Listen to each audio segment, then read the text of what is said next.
Hello hello. கிறிஸ்து இயேசுக்குள் அன்பாய் அழைக்கப்பட்ட சகோதர சகோதரிகளே, உங்கள் யாவருக்கும் என் அன்பின் வாழ்த்துக்கள். தேவனுடைய பெரிதான கிருபை, இரக்கம், அளவற்ற அன்பு நம்ம எல்லாரும் இந்த இரவு நேரத்தில் தேவன் கூட்டி சேர்த்து, தேவன் ஒவ்வொரு வாரமும் நமக்கான ஒரு சத்திய பாடத்தை சகோதரர் மூலியமாக வெளிப்படுத்தி கொண்டிருக்கிறார்.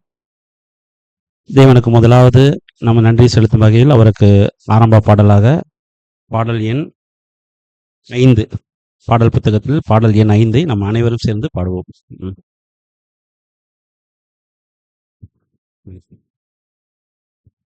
கர்த்தாவே தாமையாக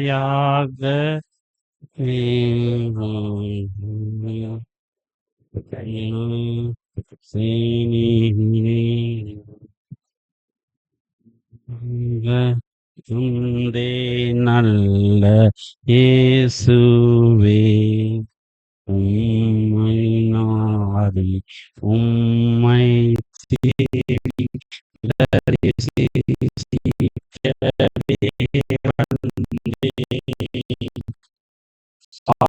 பாபதீர்க்கும் பலியான சுத்த ஆட்டு குட்டியே, நீரே சபைக்காக ஞானம் உம்மை நாடி உம்மை தேடி தரிசிக்கவே வந்தேன். ஏன் பிரார்த்தனையை கேளும், அத்தியந்தம் பணிந்தே கெஞ்சும் என்னை ஏற்றுக்கொள்ளும், நான் உம் சொந்தமாவேனே. உம்மை நாடி உம்மை தேடி தரிசிக்கவே வந்தே. ஆமென். நம்ம கூடுகைக்கு ஆரம்ப ஜெபமாக நம்ம இடத்திலே திரு வாசுதேவன் அவர்கள் வந்து ஆரம்ப ஜெபத்தை அனுப்பிவிட்டார்.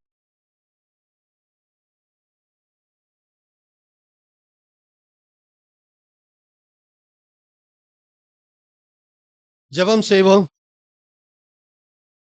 எங்களை அதிகமாய் நேசித்து வழி நடத்துகிற எங்கள் அன்பின் பரலோக பிதாவே, உமக்கே சதா காலமும் துதி கனம் மகிமை ஏறெடுக்கிறோம் தகப்பனே. தேவனுடைய தயவு இரக்கம் வாழ்நாட்களில் ஒரு நாளை கூட்டி சேர்த்து கொடுத்து, கண்ணையின் இமை காப்பது போல் பாதுகாத்து பராமரித்து, எல்லாவித தீங்குக்கும் நீங்களாக்கி எங்களை ரட்சித்து, எங்களுடைய குற்றங்கள் குறைகள் பலவீனங்களை குறித்து தண்டித்து மட்டும் நடத்தி வருகிறது தேவன்.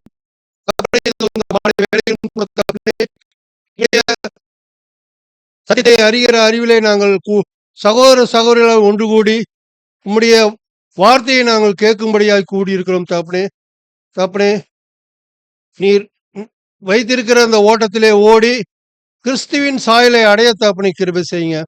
இந்த சிறிய மண்டாட்டை எங்கள் மீட்பரும் இரட்சகரும் போதகரும் குருவுமாய் இருக்கிற கிறிஸ்தேசுவின் நாமத்தினாலே கெஞ்சி மண்டாடுகிறோம் நல்ல தகப்பனே, ஆமேன்.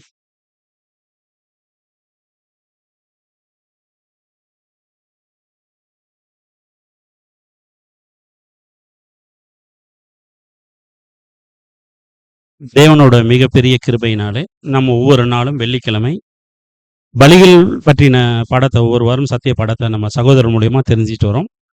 சென்ற வாரத்தில் கூட நம்ம சர்வாங்க தகன பலி, போஜன பலி, முதலாம் செலுத்துகிற பலி, இதெல்லாம் வந்து நிறைய பலிகளை நம்ம பிரதர் மூலியமா தெரிஞ்சுக்கிட்டோம். லேவியராகமத்தில் 1வது அதிகாரம் முதல் ஒரு 3ஆம் அதிகாரம்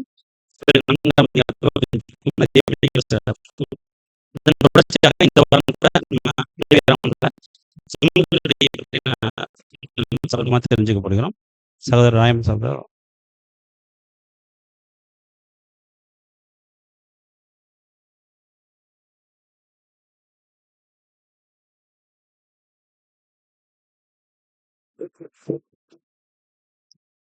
கிறிஸ்து இயேசுவுக்குள் பிரியமான சகோதரர்களே சகோதரிகளே, உங்கள் யாவருக்கும் கிறிஸ்து இயேசுவுக்குள்ளான அன்பின் வாழ்த்துக்கள்.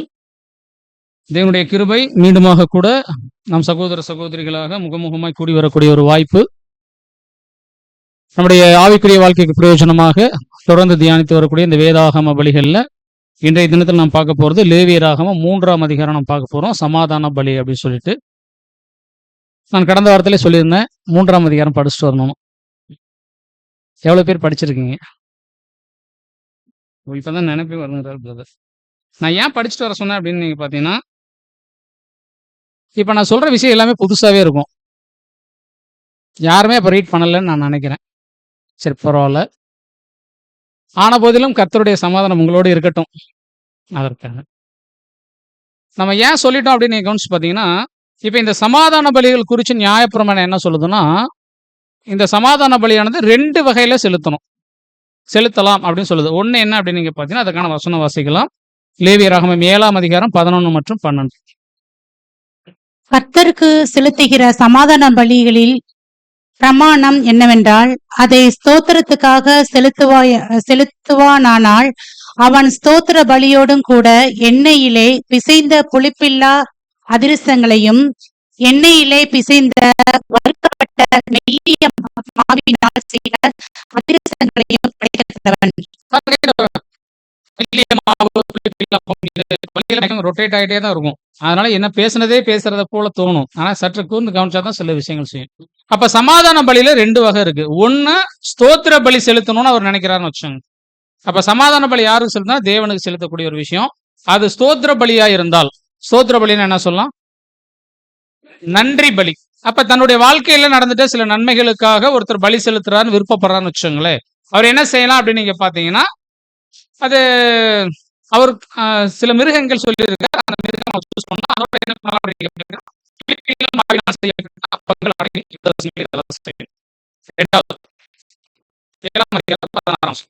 அவன் செலுத்தும் பலி பொருத்தனையாவது உற்சாக பலியாவது இருக்குமானால் அது செலுத்தப்படும் நாளிலும் அதில் மீதியானது மறுநாளிலும் புசிக்கப்படலாம். பாருங்க, ஒருவேளை அவர் செலுத்துகிற அந்த பலி அது பொருத்தனை பலியா இருந்தா, பொருத்தனைனா நம்ம ஏதாவது ஒரு விஷயம் நேர்ந்து கொள்றது. ஒருவேளை எனக்கு இதை செஞ்சுட்டா, என்னோட வாழ்க்கையில நடந்துட்டா நம்ம செய்யறோம். இப்ப நம்ம பொருத்தனை செஞ்சிருக்கிறோமா இல்லையா? என்ன பொருத்தனை செஞ்சிருக்கோம்? கண்டிப்பா இல்லைங்களா? தேவன் நான் என்னோட வாழ்க்கையில உடன்படிக்கை பண்ண நாள்ல இருந்து தேவனே உங்க சித்தம் தான் செய்யறேன் அப்படின்னு ஒரு பொருத்தனை லைஃப் வாழ்றோம். ஆனா நம்ம அப்படி செய்யறோமா? பாருங்க, அதே போல அந்த உலக இஸ்ரேல் ஜனங்கள் ஒருவேளை ஒரு பொருத்தனை பலி செலுத்துறாங்க. அவங்களோட வாழ்க்கையில ஏதோ ஒரு விஷயத்துக்காக நேர்ந்து கொண்டார்கள், அது நடந்துருச்சுன்னா நம்ம என்ன பண்றோம்? அப்ப போய் பலி செலுத்தணும், சமாதான பலி செலுத்தலாம். ஆனா அந்த சமாதான பலி ஏன் 2 விஷயம் பார்க்கணும்னா, இங்க ஒரு கண்டிஷன் இருக்கு.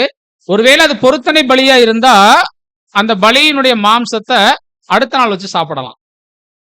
ஆனா சமாதான ஸ்தோத்திர பலியா இருந்தா அன்னைக்கே சாப்பிடணும். 2 விஷயம் முக்கியமானது. 2 பலி இருக்கு. ஒன்னு நன்றி பலி, இன்னொன்னு பொருத்தனை பலி. நன்றி பலி செலுத்தினா அன்னைக்கே மாம்சம் சாப்பிடணும். பொருத்தனை பலி செலுத்தினா மறுநாள் வச்சு சாப்பிடலாம். நன்றி பலி செலுத்துறதுல என்ன பண்ணணும் நீங்க பாத்தீங்கன்னா, பிசைந்த மாவு, மெல்லிய மாவினால் செய்யப்பட்ட அப்பங்கள், அடைகள், அதிரசங்கள் பயன்படுத்தலாம் அப்படிங்கிற விஷயத்தை நம்ம பார்க்கிறோம். இந்த விஷயத்தை மனசுல வச்சு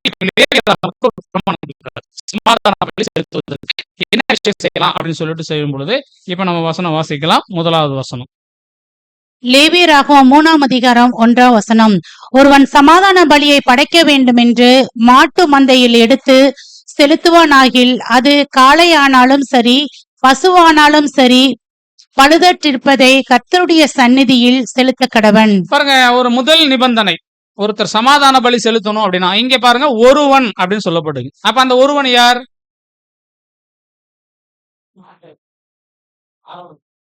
ஆரோன் கிடையாது, இஸ்ரேல் ஜனங்க.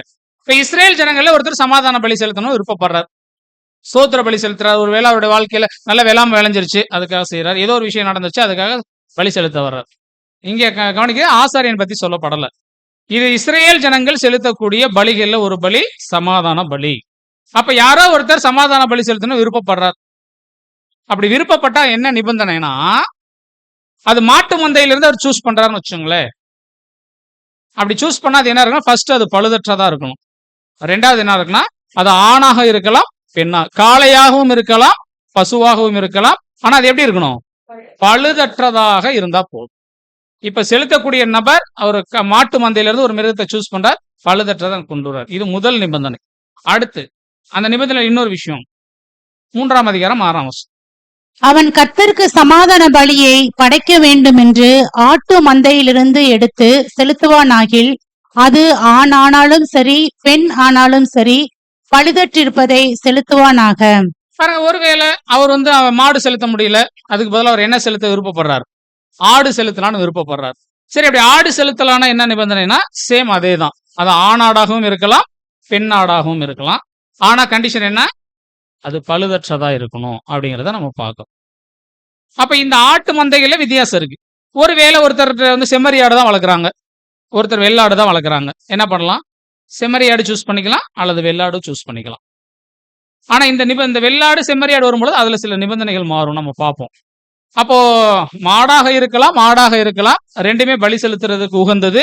பழுதற்றதா இருந்தா அது ஆணாடாக இருக்கலாம், பெண்ணாடாக இருக்கலாம். ஆனா இதுக்கு வயசெல்லாம் இங்க குறிக்கப்படல.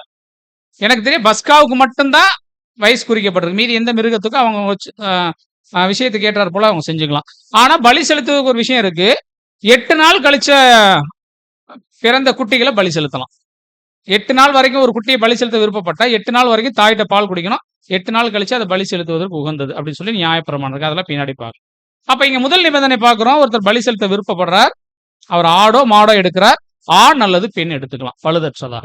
இப்ப உங்கள்ட்ட ஒரு கேள்வி, நம்ம படிச்ச வகையில எனக்கு தெரிய நிறைய இடங்கள்ல பாத்தீங்கன்னா பலிபீடத்துல பலி செலுத்த வரும் பொழுது அது அதிகபட்சமா எதுவாகத்தான் இருக்கணும்? ஆண் வர்க்கத்துல தான் எடுக்கணும். காளையா இருக்கணும் இல்லது கிடாவா இருக்கணும். அப்படிதான் நம்ம படிச்சிருக்கிறோம். பெண் பசுவானது பலி செலுத்தப்பட்டுச்சு எங்கன்னா ஆசரிப்பின் கூடாரத்துல பலி செலுத்தக்கூடாது.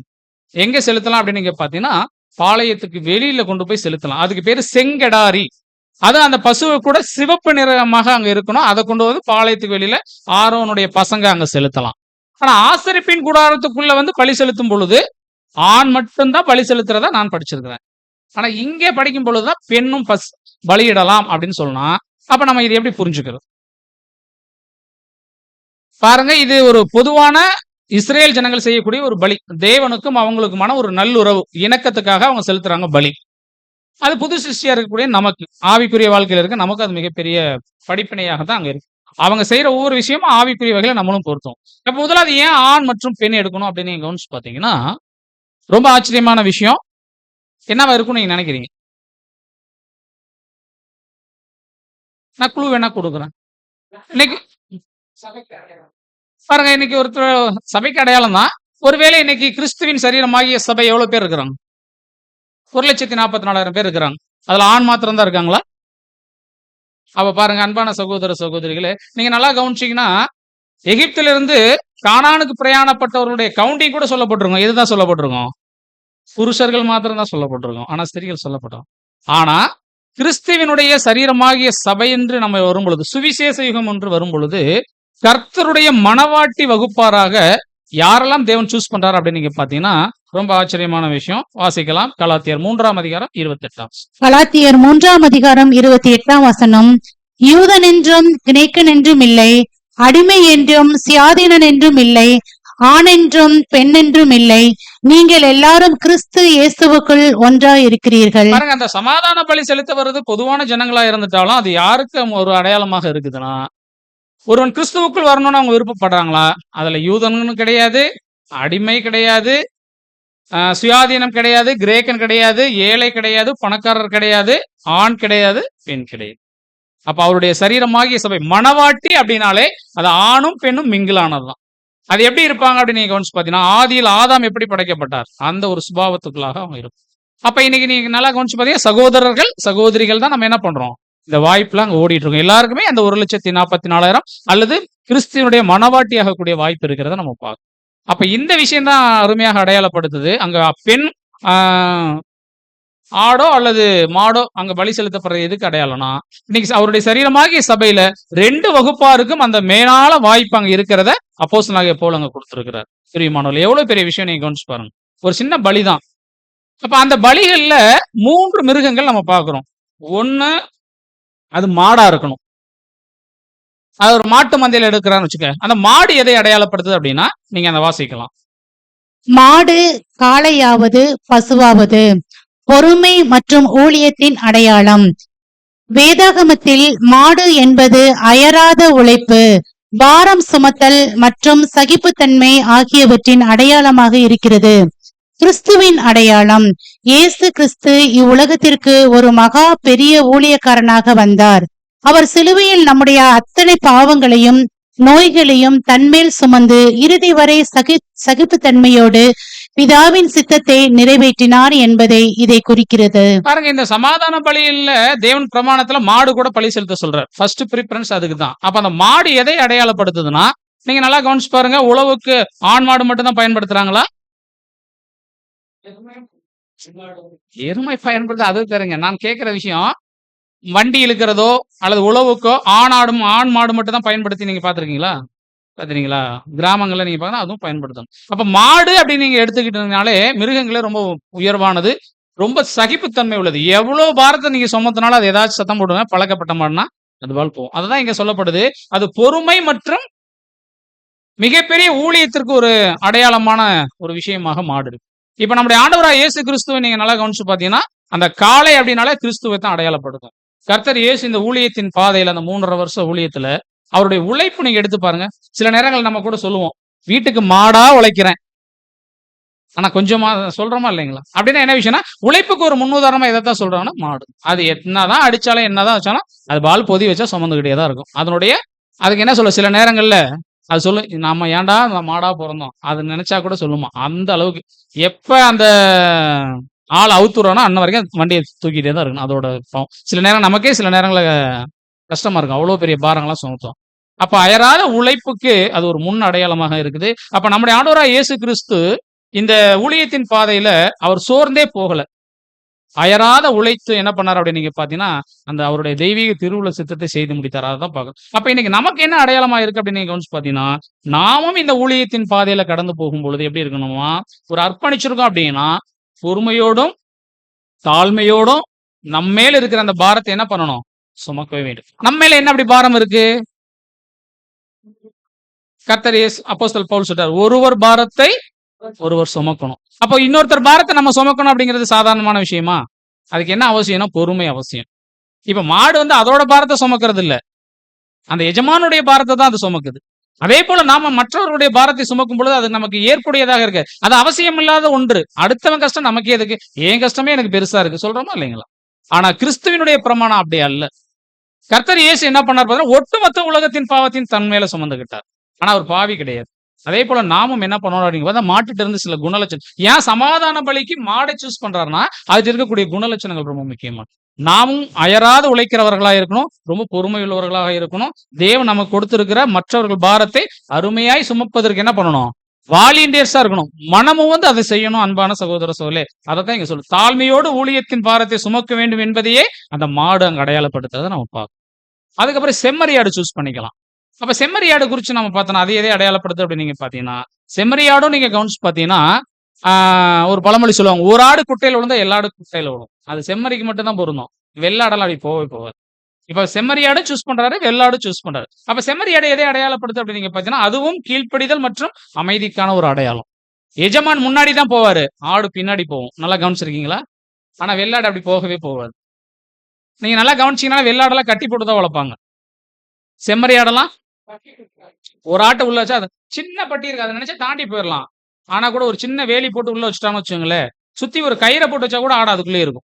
அதுதான் செம்மறியாட்டினுடைய குணாதிசயம். அப்ப அதுக்குள்ளதான் அந்த கீழ்ப்படிதல் ரொம்ப அமைதி. அதனாலதான் நம்முடைய ஆண்டவராகிய இயேசு கிறிஸ்து கூட செம்மறியாட்டுக்கு அடையாளமா தான் உலகத்தின் பாவங்களை சுமந்து தீர்க்கிற ஒரு தேவ ஆட்டுக்குட்டி என்று அங்க சொல்றதை பாக்குறோம். அப்ப கிறிஸ்துவை குறிச்சு நீங்க கவனிச்சு பார்க்கும்பொழுது, ஒட்டுமொத்த உலகத்துக்காகவும் தன்னுடைய ஜீவனை கொடுத்தார். ஏசாயா கூட சொல்லும் பொழுது, இதோ மயிர் கத்திரிக்கிறவனுக்கு முன்பாக சத்தமிடாத ஆடு போல இருந்துச்சு. வெள்ளாட்டுக்கு ரோமம் இருந்து நீங்க பாத்திருக்கீங்களா? எந்த ஆட்டுக்கு தான் ரோமம் இருக்கும்?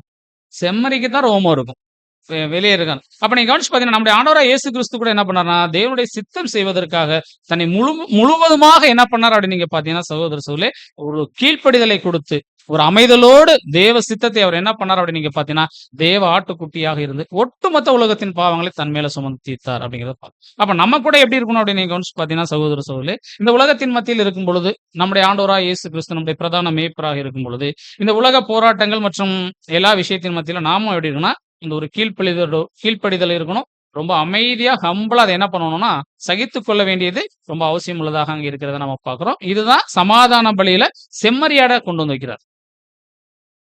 அடுத்து நீ கவனிச்சீங்கன்னா வெள்ளாடு கூட பயன்படுத்தலாம். என்ன கவனிச்சீங்கன்னா, இந்த செம்மறியாட்டுக்கு இன்னொரு ஸ்பெஷல் இருக்குது. நம்ம பார்ப்போம் இந்த பலிகளுக்குள்ள. அடுத்து வெள்ளாடு சூஸ் பண்ண சொல்றாரு. அப்ப வெள்ளாடு எதுக்கு பயன்படுத்தப்பட்டுச்சு அப்படின்னு நீங்க பாத்தீங்கன்னா, அந்த ஆடுக்கு பேரை நீங்க நல்லா கவனிச்சீங்கன்னா மேல என்ன போட்டிருக்கு? பாவ சுமடு அல்லது தியாகத்தின் அடையாளம். நீங்க இந்த பாவ நிவாரண நாள்ல 2 ஆடு கொண்டு வரப்பட்டுச்சு. அது என்ன ஆடு தான் நீங்க பாத்தீங்கன்னா, அது வெள்ளாடு தான் கொண்டு வரப்பட்டுச்சு. அதன் மேல என்ன பண்ணார் பாத்தீங்கன்னா, ஒட்டுமொத்த உலகத்தின் பாவங்களை சுமப்பாங்க. சுமத்தி தான் அதை என்ன பண்ணுவாங்கன்னா வெளியில விடுவாங்க. இன்னொன்னு கர்த்தருடைய ஆடாக மாறும். அப்ப நீங்க நல்லா கவனிச்சு பாத்தீங்கன்னா, இந்த வெள்ளாடு எதற்கு அடையாளமாக இருக்குன்னா, பொதுவாக பழைய ஏற்பாடு விஷயத்துல நீங்க கவனிச்சீங்கன்னா, பாவத்துக்கும் பாவத்தினுடைய நிவர்த்திக்கும் தொடர்புடையதாகவே அங்க இருக்கிறத நம்ம பார்க்கிறோம். இப்ப நம்முடைய ஆண்டவராய் இயேசு கிறிஸ்துவ நீங்க எடுத்தீங்கன்னா, நம்முடைய ஆண்டவராய் இயேசு கிறிஸ்து பாவமற்றவர். ஆனா ஒட்டுமொத்த உலகத்தினுடைய பாவம் அவர் மேல என்ன பண்ணப்பட்டுச்சு? சுமத்தப்பட்டுச்சு. அப்ராணி மனுஷன் அவர். நீங்க கவனிச்சு பாருங்க. இதெல்லாம் தேவையா? தேவன் சித்தம் செய்வதற்காக, மத்தவங்களுடைய பாவத்துக்காக தன் தண்டனை எடுக்கிறது சாதாரண விஷயங்களா? அதனாலதான் நம்முடைய ஆண்டவராய் இயேசு கிறிஸ்து கூட நீங்க சொல்லும் பொழுது, அன்பான சகோதர சகோதரே, அவர் சிலுவையில அறைஞ்சது அவருடைய பாவம் இல்ல. அன்னைக்கு இருந்த அந்த ரோம சேவகர்கள் அவங்களாம் கூட அறையல.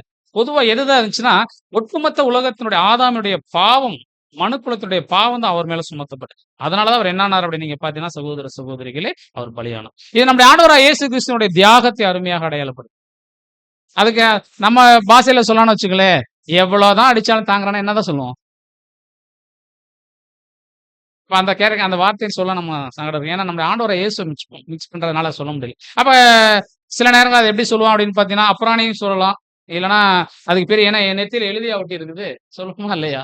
எல்லாம் எனக்கிட்டே சொல்றோமா இல்லையா? அது போலதான் இங்க. அப்ப நீங்க கவனிச்சு பார்க்கணும் பிரியமானவர்களே, நம்ம ஆண்டவரை ஏன் இந்த இடத்துல வெள்ளாடு சூஸ் பண்ணாங்கன்னா, அது பாவத்தின் சுவடு. பாவம் அதன் மேல சுமத்தப்பட்டுச்சு. நம்முடைய ஆண்டவராய் இயேசு அப்படித்தான் இருந்தார். அப்ப விசுவாசிகளுடைய அடையாளம் நீங்க கவனிச்சு பாத்தீங்கன்னா, அப்ப விசுவாசி தன் பழைய சுபாவங்கள் எல்லாமே மாம்சத்தின் கிரியில் எல்லாமே சிலுவையில் அரைஞ்சிட்டு என்ன பண்ணணும் அப்படின்னு பாத்தீங்கன்னா, உலகத்திலிருந்து ஒரு பிரித்தெடுக்கப்பட்ட ஒரு வாழ்க்கை வாழணும். அதுதான் செம்மறியாடம் குறி. அப்ப நம்ம முன்னாடி பார்த்திருப்போம், பாவ நிவாரண பலி பார்த்திருப்போம், சமாதான பலி. அதுல காட்டு புறாலா கொண்டு வரலாம். இங்க ஏன் கொண்டு வரல அப்படின்னா, ரொம்ப முக்கியமான விஷயம். இந்த சமாதான பலியில பார்க்க போறோம். இன்னும் ஒரு முக்கியமான சம்பவம் பார்ப்போம். என்னன்னா, இது ஒரு சமாதானமான விஷயம். எல்லாரும் பகிர்ந்து சாப்பிடக்கூடிய ஒரு உணவு. இது கடைசியில எடுத்து சாப்பிடுவாங்க. ஒரு சின்ன புறாவை கொண்டு வந்து சாப்பிடறதுனால என்ன பண்ண முடியாது? பொதுவா எல்லாருக்கும் பங்கிட முடியாது. அதனாலதான் மிருகத்தை இங்க சொல்றேன். அதனாலதான் புறா சூஸ் பண்ணல. அப்ப காளை, செம்மறி, வெள்ளாடு சூஸ் பண்ணியிருக்காருன்னா அதுக்கு ஒரு ஆழமான அர்த்தம் இருக்கிறத பாக்குறோம். அதனாலதான் தேவன் சமாதான பலியில இந்த விஷயத்தை செய்ய சொல்றாரு. ஒண்ணு அது நன்றி பலியா இருக்கணும், இல்லாட்ட பொருத்தனை பலி. இதை 2 விஷயம் செய்வது இந்த ஒரு விஷயமா இருந்துச்சுன்னா, இந்த ஒரு மிருகமா இருந்துச்சுன்னா அதோட ஆவிக்குரிய அர்த்தங்களை அருமையாக நம்ம பார்க்கிறோம். ரொம்ப அருமையான அடையாளங்கள் இதெல்லாம், அன்பான சகோதரர்களே சகோதரிகளே. அடுத்து 2வது நிபந்தனை. அது என்ன அப்படின்னு நீங்க பாத்தீங்கன்னா, அன்பான சகோதர சகோதரிகளே, இப்ப உங்கள்கிட்ட ஒரு கேள்வி. நீங்க வாசிங்க, உங்களுக்கு புரியுதான்னு பாருங்க.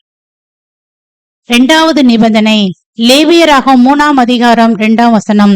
அவன் தன் பலியின் தலைமேல் தன் கையை வைத்து ஆசரிப்பு கூடார வாசலுக்கு முன்பாக அதை கொல்ல கடவன். அப்பொழுது ஆரோனின் குமாரராகிய ஆசாரியர் அதன் இரத்தத்தை பலிபீடத்தின் மேல் சுற்றிலும் தெளிக்க கடவர்கள். பாருங்க, இப்போ மிருகம் சூஸ் பண்ணி கொண்டு வந்தாச்சு. அதன் தலையின் மேல ஒரு கையை வைக்கணும். கையை வச்சுட்டு என்ன பண்ணணுமா? கொலை செய்யணும். யார் கொலை செய்யணும்? இங்க வசனம் என்ன சொல்றதுன்னா, ஆரோனின் குமாரர் என்னதான் பண்ண சொல்றாரு? அதன் ரத்தத்தை தான் பிடிக்க சொல்றாரு. கொலை செய்யறது யார்தான் கொலை செய்ய சொல்றாரு? இப்ப ஒருவேளை ஆடு யார்தான் கொலை செய்யும்? ஒருவேளை பலியாக ஒரு மிருகம் கொண்டு வரப்பட்டதுன்னா யார்தான் பலி செலுத்துவாங்க? அதிகபட்சம் நியாய பிரமாணத்தின்படி நீங்க நல்லா கவனிச்சீங்கன்னா, நம்ம கேட்டது எல்லாமே ஆசாரியர் தான் பலி செலுத்துவார். கரெக்டா இல்லைங்களா? ஆனா ரொம்ப முக்கியமான விஷயம், இந்த சமாதான பலியில ஒரு மிருகத்தை கொலை செய்யறது மோசே இப்ப இல்ல. இப்ப மோசையினுடைய சட்டத்திட்டம் இப்ப யாருக்கு வந்துச்சுன்னா, ஆசாரியர் பிரதிஷ்டை பண்ண விட ஆசாரியரா மாறிட்டார். இப்ப ஆசாரியர் மத்தியில ஆசாரியர் இஸ்ரேல் ஜனங்களுக்கு ஆசிரியர் மாட்டேன். இப்ப இஸ்ரேல் ஜனங்கள்ல இருந்து ஒருத்தர் பலி செலுத்த விருப்பப்படுறார். நான் தேவனோட ஒரு நல்ல உறவு வச்சுக்கிறேன், ஒரு ஸ்தோத்திர பலி செலுத்துறேன்னு சொல்றப்போ இங்க என்ன செய்யறாரு அப்படின்னு நீங்க பாத்தீங்கன்னா, இங்க பிரதான ஆசாரியன் கொலை செய்யல, நாம ஃபர்ஸ்ட் வசனம் பார்த்தோம், ஒருவன் பலி செலுத்த கொண்டு வர்றார் அப்படின்னா யார் பார்த்துட்டோம்? இஸ்ரேல் ஜனங்கள் தான். இங்க கூட யார் தான் பலிய தலைவர் கை வைக்க சொல்றாரு? யார் மிருகம் கொண்டு வர்றாரோ அவர் தான் பலியின் மேல் கை வைக்கிறார். ஆனா நீங்க பாவ நிவாரண நாள்ல பாத்தீங்கன்னா குழப்பிக்க கூடாது. அங்க ஆரோன் பலி கொண்டு வர்றார், ஆரோனா அவங்க பசங்களை கை வச்சு கொலை செய்வாங்க. ஆனா இங்க நீங்க கவனிச்சு பார்க்கும் பொழுது யார் மிருகத்தை கொண்டு வர்றாங்களோ அவங்களே அதை கொலை செய்யறாங்க. கொலை செய்வது மிருகத்தை கொண்டு வர்றவர், ஆனா அதன் ரத்தத்தை பிடிக்கிறவரு உடன் ஆசாரியனாகிய எலியேசர். பிரதான ஆசாரியன் நீங்க வரவே இல்லை, எலியேசர் தான் வர்றாரு. சின்ன அவரோட பையன் வர்றாரு. அவர் என்ன பண்றாருன்னா அந்த ரத்தத்தை குடிச்சிட்டு அதை போய் பலிபீடத்துல செலுத்துறார். இப்ப இந்த மிருகம் எங்க கொலை செய்யப்படுறதா சொல்லப்படுது? அப்ப ஆசரிப்பு கூடார வாசல்னா எது? பலிபீடத்துக்கு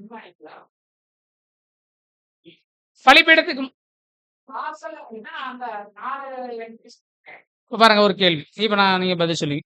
இப்ப இந்த பலி யார் செலுத்துறாங்க? இஸ்ரேல் ஜனங்கள் செய்யறாங்க. இப்ப இஸ்ரேல் ஜனங்கள் பலிபீடம் எங்க இருக்கு? உள்ள வரலாமா? அப்ப வரக்கூடாதுல்ல. அப்ப அவர் எங்கதான் பலி செலுத்தாருன்னா ஆசரிப்பு கூடார வாசல்னா எதுதான் குறிக்குதுன்னா அது 3 வாசல் இருக்கு. முதல்ல ஒரு வாசல் இருக்கு, கரெக்டுங்களா? ஆசரிப்பு கூடாரத்துக்கு வெளியில தான் செலுத்துறாங்க. இதுவும் ரொம்ப ஆச்சரியமான விஷயம். ஒரு மனுஷன் ஒரு மனுஷி பலி செலுத்த வர்றாங்க, அவங்களே மிருகம் சூஸ் பண்றாங்க, அவங்க கொண்டு வர்றாங்க ஆசரிப்பு கூடாரத்துக்கு, கொண்டு வந்து அவங்க மேல கை வைக்கிறாங்க, அந்த மிருகத்தை அவர்களே கொலை செய்யறாங்க. எங்க ஆசரிப்பின் கூடார வாசலுக்கு முன்னாடி. இவர் உள்ள போய் பலி செலுத்துவதற்கு தகுதி கிடையாது. ஏன்னா உள்ள யார் தான் போக முடியும்? லேவியர்கள் தான் போக முடியும். லேவியர்கள் உள்ள வேலை செய்வாங்க. இவங்க லேவி கோத்திரத்தார் கிடையாது, இஸ்ரேல் ஜனங்க. அப்ப இஸ்ரேல் ஜனங்கள் ஒரு மிருகத்தை கொண்டு வந்து ஆசரிப்பின் கூடாரம் முடியாது. அது காளையா இருக்கலாம், பசுவா இருக்கலாம், ஆடா இருக்கலாம், செம்மறியா ஏதோ ஒண்ணு பண்றாங்க. அவங்க தலைமையில கை வச்சு அதை அவங்க கொலை செய்யறாங்க அப்படிங்கிறத நம்ம பார்க்கிறோம். அன்பான சகோதர சகோதரிகளே, இதை 8வது வசனமும் பார்க்கலாம். லேவியராகமம் 3ஆம் அதிகாரம் 8ஆம் வசனம். தன் பலியின் தலைமேல் தன் கையை வைத்து ஆசரிப்பு கூடாரத்துக்கு முன்பாக அதை கொல்ல கடவன். அப்பொழுது ஆரோனின் குமாரர் அதன் இரத்தத்தை பலிபீடத்தின் மேல் சுற்றிலும் தெளிக்க கடவர்கள். அந்த ஆடு கொண்டு வந்தாலும் இப்படிதான் சொல்லப்படுது. இப்ப என்ன முக்கியமான விஷயம்னா, ஏன் கொண்டு வரக்கூடிய மனுஷன் பலி செலுத்தணும்? பலி செலுத்தக்கூடிய வாய்ப்பு ஆரோனுக்கு இருக்கு, ஆரோன் தான் செய்யணும். ஆனா ஆரோன் செய்யாம ஏன் கொண்டு வரவங்களே செய்ய சொல்றாங்க? அதாவது இது பாவத்துக்காக கொண்டு வர பலி கிடையாது, இது ஒரு சமாதான பலி. நம்ம முன்னாடியே பார்த்துட்டோம். ஸ்தோத்திர பலி அல்லது பொருத்தனையின் பலி நம்ம பார்க்கிறோம். ஒருவேளை எனக்கு செய்த நான் பெற்றுக்கொண்ட நன்மைகளுக்காக தேவனுக்கு பலி செலுத்த விருப்பப்படுறேன், அதனால ஆடோ மாடோ கொண்டு வரேன். இல்ல நான் ஒரு பொருத்தனை பண்ணிருக்கேன், என் வாழ்க்கையில நிறைவேற்றி அதுக்காக கொண்டு வரேன். இது பாவத்துக்கான பலி அல்ல. பாவத்துக்கான பலி செலுத்தணும்னா ஆரோன் தான் செஞ்சாகணும். அதுதான் பாவ நிவாரண நாள் நம்ம பார்த்து. அப்ப இங்க நீங்க கவனிச்சு பாருங்க, ஒரு சமாதான பலி, தேவனுக்கும் மனுஷனுக்கும் ஒரு சமாதானம் வரணும்னா அங்க என்னதான் நடந்தாகணும்னா ஒரு மிருகம் கொலை செய்யப்பட்டா தான் ஒரு சமாதானம். இன்னைக்கு வீட்டுல சமாதானம் இருக்குதா? சிரிச்சாலே இல்லைன்னு அர்த்தம். அப்படின்னா அப்ப என்ன செய்யப்படணும்? ஒரு மிருகம் கொலை செய்யப்படணும். அப்ப ஆடை கொண்டு போய் பிடிச்சா அடிச்சா, மாடை கொண்டு போய் பிடிச்சா அடிச்சா சரியாயிருமா? அப்படின்னா என்ன ஆகும்னா, ரொம்ப ஆச்சரியமான விஷயம், ஒரு மனுஷன் ஒரு மனுஷி கண்டிப்பா என்ன ஆகணும்னா அந்த இடத்துல பலியாகும். அப்படின்னா சாவறது கிடையாது. தன்னுடைய விருப்பு வெறுப்புகளை என்ன பண்ணணும்? பலி செலுத்தினா ஆட்டோமேட்டிக் என்ன ஆகும்? வருமா வராது? விட்டு கொடுக்கணும். இப்ப விட்டு கொடுக்கறது சாதாரணமான விஷயமா? நம்ம சொல்லிட்டோம், ஒரு பாரத்தை ஒரு சுமக்கக்கூடிய வாய்ப்பு நமக்குள்ள இருக்குது. குடும்பத்தின் பாரத்தை நம்மளால சில நேரங்களில் சுமக்க முடியாதனாலதான் வீட்டுல என்ன இல்லை. உண்மையா இல்லைங்களா? அப்ப விஷயம் என்னன்னா, நாம என்ன ஆவல, கிறிஸ்தினுடைய பிரதிநிதிகளாகவோ உடன்படிக்கையின் அப்படிப்பட்டவர்களாகவோ இல்லவே இல்லை. அதுதான், அதனாலதான் சகோதரனுடைய எழுத்துக்கள் நீங்க பார்க்கும்பொழுது புது சிருஷ்டியின் குடும்பம்னு சொல்லிட்டு நிறைய ஆலோசனை கொடுக்குறாரு. அப்படின்னா என்னன்னா, புது சிருஷ்டியின் குடும்பமும் இப்படிதான் இருக்குமா? அதுவும் போர்க்களமா தான் இருக்கும். ஆனா உண்மையான தேவ பிள்ளைகள் அந்த இடத்துல பலியாவாங்க. ஆடு எப்படி சத்தமே இல்லாம பலியாவதோ, காளை எப்படி சத்தமே இல்லாம பலியாவதோ அப்படியே நடக்கும். இல்லைன்னா கண்டிப்பா ஒரு மிருகத்தினுடைய பலி அங்க நடக்கும். அப்படின்னா விட்டு கொடுத்தல் இருக்கும். அப்படி இல்லைன்னு வச்சுங்களேன், அது எப்பவுமே அப்படித்தான் இருக்கும். எனக்கு தெரிய உலகத்துல யாரோட ஃபேமிலி எந்த குடும்பம் எடுத்து பார்த்தாலும் ஏதோ ஒரு சூழ்நிலை என்ன இருக்கு, இல்ல பிரதர் எங்க வீட்டுல எல்லாம் அப்படி இல்லைன்னா ரொம்ப பெரிய ரொம்ப சந்தோஷம். அப்ப கண்டிப்பா ஒரு புது சிருஷ்டியா இருக்கிறவர்கள் அந்த இடத்துல என்ன ஆகணும்? பலி செலுத்தும். எல்லாருமே புது சிருஷ்டியா இருந்தாலும் கண்டிப்பா ஒருத்தர் என்ன பண்ணுவோம்? ஒருவர் பாரத்தை ஒரு சுமக்கக்கூடிய வாய்ப்பு இருந்தா தான் சமாதானம். இல்லைன்னா கர்த்தர் இயேசு செலுத்திற பலிக்கான விஷயம். அப்ப இங்க ஒரு இஸ்ரேலன் தேவனோடு தன்னை சமாதானப்படுத்திக்க விரும்புறார். அதற்காக அங்க என்ன பண்ணப்படுது? ஒரு மிருகம் அங்க கொலை செய்யப்படுறத பார்க்கணும். ஏன் ஆசரிப்பு கூடார வாசலுக்கு முன்னாடி அது கொலை செய்யப்படுது அப்படின்னு நீங்க பாத்தீங்கன்னா, ஒரு இஸ்ரேலன் இஸ்ரேல் யாரை குறிக்கிறார்? உலகத்தின் ஜனங்களை குறிக்கிறார். அப்ப உலகத்தின் ஜனங்கள் தேவனோடு உறவு வைக்கணும்னா ஃபர்ஸ்ட் என்ன பண்ணணும்னா பலி செலுத்தப்படும். அந்த வாசலுக்கு முன்னாடி செலுத்தப்பட்ட பலி அதனுடைய இரத்தத்தை உடன் ஆசாரியர் எடுத்துட்டு போய் எங்க செலுத்துறாரு? பலிபீடத்தை சுத்திலும் தெரிக்கிறார். அப்ப இவர் செலுத்தக்கூடிய பலி சுத்தி இருக்கிற எல்லாரும் பாக்குற மாதிரி இருக்கும். எல்லாரும் பார்ப்பாங்களா இல்லையா? பார்ப்பாங்க. அதோட ரத்தம் இவர் செலுத்தின பலி தேவ சமூகத்துல சமாதானமாக மாறுவதற்கு பலிபீடத்தின் மேல அங்க தெளிக்கப்படுது. ரொம்ப ஆச்சரியமான விஷயம். அங்க பலிபீடம் யாரை குறிக்கிறான்? நம்முடைய ஆண்டவராய் இயேசு கிறிஸ்துவை அடையாளம். அவர் செலுத்திட்டு அந்த பலிகள் மேல அங்க வச்சு அந்த ரத்தத்தை தெளிக்கப்படுறதுனால இவருடைய பலி அங்க அங்கீகரிப்புக்கு ஏதுவாக அங்க போறதை நம்ம பார்க்கிறோம் பிரியமானவர்களே. அதனாலதான் கர்த்தர் இயேசு சொன்னார், நானே வாசல், என்னை இல்லாமல் ஒருவன் என்ன பண்ண முடியாது? உள்ள பிரவேசம். அப்ப ஒட்டுமொத்த உலகத்தின் ஜனங்கள் அந்த ஆசரிப்பின் கூடார வாசலுக்குள்ள இருக்கக்கூடிய ஆசரிப்பின் கூடாரத்தின் ஆசீர்வாதத்துக்குள்ள வரணும்னா கர்த்தர் இயேசுனுடைய பலியில என்ன பண்ணணும்? இவர்கள் பலி செலுத்த விருப்பப்பட்டாலும் இந்த ரத்தம் ஆசாரியனா எங்க கொண்டு போய் செலுத்தப்படணும்? பலிபீடத்தின் மேல செலுத்தணும். ஏன் பிரதான ஆசாரியன் பிடிச்சிருக்கலாம்ல? ஏன் உடன் ஆசாரியர் பிடிக்கிறார்? அப்ப பிரதான ஆசாரியர் நம்முடைய ஆண்டவராய் இயேசு அடையாளம், உடன் ஆசாரியர் யாருக்கு அடையாளம்? நமக்கு தான் அடையாளம். அப்ப ஒட்டுமொத்த உலகத்தின் ஜனங்களும் தேவனோடு சமாதானம் ஆகிறாங்கன்னா யார் மூலமாகத்தான் ஆகுறாங்கன்னா, பிரதான ஆசாரியன் பலி செலுத்திட்டாரு. ஆனா அந்த பலியினுடைய ஆசீர்வாதம் யார் மூலம் தான் போகுது அப்படின்னு நீங்க பாத்தீங்கன்னா, திருச்சபை பிள்ளைகளாக நம் மூலம் தான் போகுது அப்படிங்கறத தான் அடையாளப்படுத்துது. அதனாலதான் உடன் ஆசாரியன் அந்த ரத்தத்தை எடுத்துட்டு போய் சமாதான பலி செலுத்த வந்த மனுஷனுடைய ரத்தத்தை எடுத்துட்டு போய் என்ன பண்றார்? பலிபீடத்தின் மேல சுத்திலும் அங்க தெளிக்கிறார். ரொம்ப ஆச்சரியமான விஷயம் தெரியுமா? அப்போ அந்த சரீரமாகிய சபை மூலமாகத்தான் ஒட்டுமொத்த மனுக்குலத்துக்கும் ஆசீர்வாதம் அங்க போறத நம்ம பார்க்கிறோம். இந்த விஷயத்துல நம்ம பார்க்கிறோம். அடுத்து 3வது நிபந்தனை. மூணாவது நிபந்தனை, லேவியராகமம் 3ஆம் அதிகாரம் 4ஆம் வசனம், திருவிவிலிய பகுதி. நல்லுறவு காணிக்கை சமாதான பலி செலுத்தும் போது பலிபீடத்தில் தகனமாய் எரிக்கப்பட வேண்டிய உடல் பாகங்களை குறிக்கிறது. 2 சிறுநீரகங்கள், அவற்றின் மீதுள்ள கொழுப்பு, இடுப்பு பகுதி மற்றும் கல்லீரலின் மீதுள்ள கொழுப்பு ஆகியவற்றை நீக்கி பலிபீடத்தில் செலுத்த வேண்டும் என இது விளக்குகிறது. பாருங்க, திருவிவிலியத்துல நம்ம போட்டோம். ஏன் திருவிவிலியத்துல போட்டோம்னா அங்க சொல்லக்கூடிய வார்த்தைகள் வித்தியாசமா இருக்கு. நம்ம ஒரு முறை சொல்லும் பொழுது அது சரியான வேர்டு உச்சரிக்க ஒரு மாதிரி இருக்கனால இங்க அப்ப அந்த பகுதிக்கான விஷயம் என்னன்னா, இங்க எதை சொன்னா 2 சிறுநீரகங்கள் மற்றும் கல்லீரல். இதைத்தான் என்ன பண்ணுவோம்? பலி செலுத்தணுமா? அந்த கல்லீரல் மேல இருக்கிற கொழுப்பு எடுக்கணுமா? குடல்களை சுற்றி இருக்கிற கொழுப்பு, எங்கெல்லாம் கொழுப்பு இருக்குதோ அந்த கொழுப்பை பூரா எடுத்துடணும். கொழுப்பு இருக்கிற இடம் எதை கூட விட்டுறக்கூடாது. நீங்க ஒருவேளை ஆடை அறுக்கிற பக்கம் போனீங்கன்னு வச்சுங்களேன், ஆடை 2 பிளக்கிறப்ப பாத்தீங்கன்னா அந்த குடலை சுத்தி என்னதான் இருக்கும் நீங்க பாத்தீங்கன்னா கொழுப்பு படலம் தான் இருக்கும். அந்த கொழுப்பை தனியா எடுப்பாங்க. அதுதான் கரையாத கொழுப்பு. அதெல்லாம் அதை எடுத்து எரிச்சோம். அப்ப எந்த கொழுப்பு ஆட்டினுடைய பகுதியில, மிருகத்தினுடைய பகுதியில் எங்கெல்லாம் கொழுப்பு இருக்கோ அதை சுரண்டி எடுத்துடணும். எடுத்துக்கொண்டது என்ன பண்ணிடணும்? பலிபீடத்துல தகர்ச்சணும். அதுக்கப்புறம் உள் உறுப்புகள் கல்லீரல் மற்றும் கணையம். அப்ப இதை எதை சிறுநீரகம் மற்றும் கல்லீரல் இதை எதை அடையாளப்படுது அப்படின்னு பாத்தீங்கன்னா, முன்னாடி பார்த்தோம் அது உள்ளான பலி செலுத்துதலே அது அடையாளம். இது இல்லைன்னா அந்த மிருகம் வாழவே முடியாது. அப்ப நம்மளுடைய வாழ்வாதாரத்துக்கு சில விஷயங்கள் இருக்குது. அதை கண்டிப்பா என்ன பண்ணணும்? தேவனுக்காக பலி செலுத்தணும். இந்த கொழுப்பு மற்றும் இந்த உறுப்புகளை எதுல வச்சு தகனிக்கணும் அப்படின்னு நீங்க பாத்தீங்கன்னா, லேவியராகமம் 3ஆம் அதிகாரம் 5ஆம் வசனம். அதை ஆரோனின் குமாரர் பலிபீடத்து அக்கினியில் உள்ள கட்டைகளின் மேல் போட்டிருக்கும் சர்வாக தகன பலியின் மீதில் போட்டு தகனிக்க கடவர்கள். இது கர்த்தருக்கு சுகந்த வாசனையான தகன பலி. முதல் அதிகாரத்துல பார்த்தோம் பாத்தீங்களா, சர்வாங்க தகன பலி செலுத்தக்கூடிய பலிபீடத்துல அந்த கட்டைகள் மேலேயே வச்சு என்ன பண்ணணுமா? இந்த உள்ளுறுப்புகளை வச்சு இருக்கணும். அப்ப சர்வாங்க தகன பலி பாவ நிவாரண நாளுக்கு பயன்படுத்தக்கூடிய இதே உள்ளுறுப்புகள் தான் அங்கே பயன்படுத்தப்படும். அதே ஒரு சமாதான பலி ஒரு பொதுவான இஸ்ரேல் மனுஷன் தேவனோடு தன்னை சமாதானம் பண்ண வரும்பொழுது அவருக்கு இதே ப்ராசஸ் தான். உள்ளுறுப்புகள் மற்றும் கொழுப்புகளை கொண்டு வந்து அந்த சர்வாங்க தகனம் எழியக்கூடிய பலிபீடத்துல வச்சு முழுசா எரிச்சிடுறார் உடன் ஆசாரி. அது தேவன் எப்படி ஏத்துக்கிறாராம்? அவர் சுகந்த வாசனையான சமாதான பலியை எடுத்துக்கிறான். அப்ப ஒட்டுமொத்த உலகத்தின் ஜனங்களும் கண்டிப்பா என்ன பண்ண போறாங்க?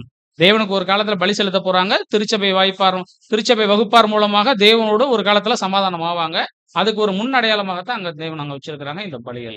அப்போ அந்த சர்வாங்க தகன பலி செலுத்தப்பட்ட பலிபீடம் எதை அடையாளப்படுத்தணும்? நம்முடைய ஆண்டவராய் இயேசு கிறிஸ்துடைய பலியினுடைய புண்ணியத்தினாலதான் இந்த விஷயங்கள். அதனாலதான் வசனம் அப்போஸ்தலன் பவுல் எழுதுவார், யோவான் எழுதுவார், நம்முடைய பாவங்களை நிவர்த்தி செய்கிற கிருபாதார பலியும் அவரே, சர்வலோகத்தின் பாவத்தையும் நிவர்த்தி செய்கிற பலியும் அவரே.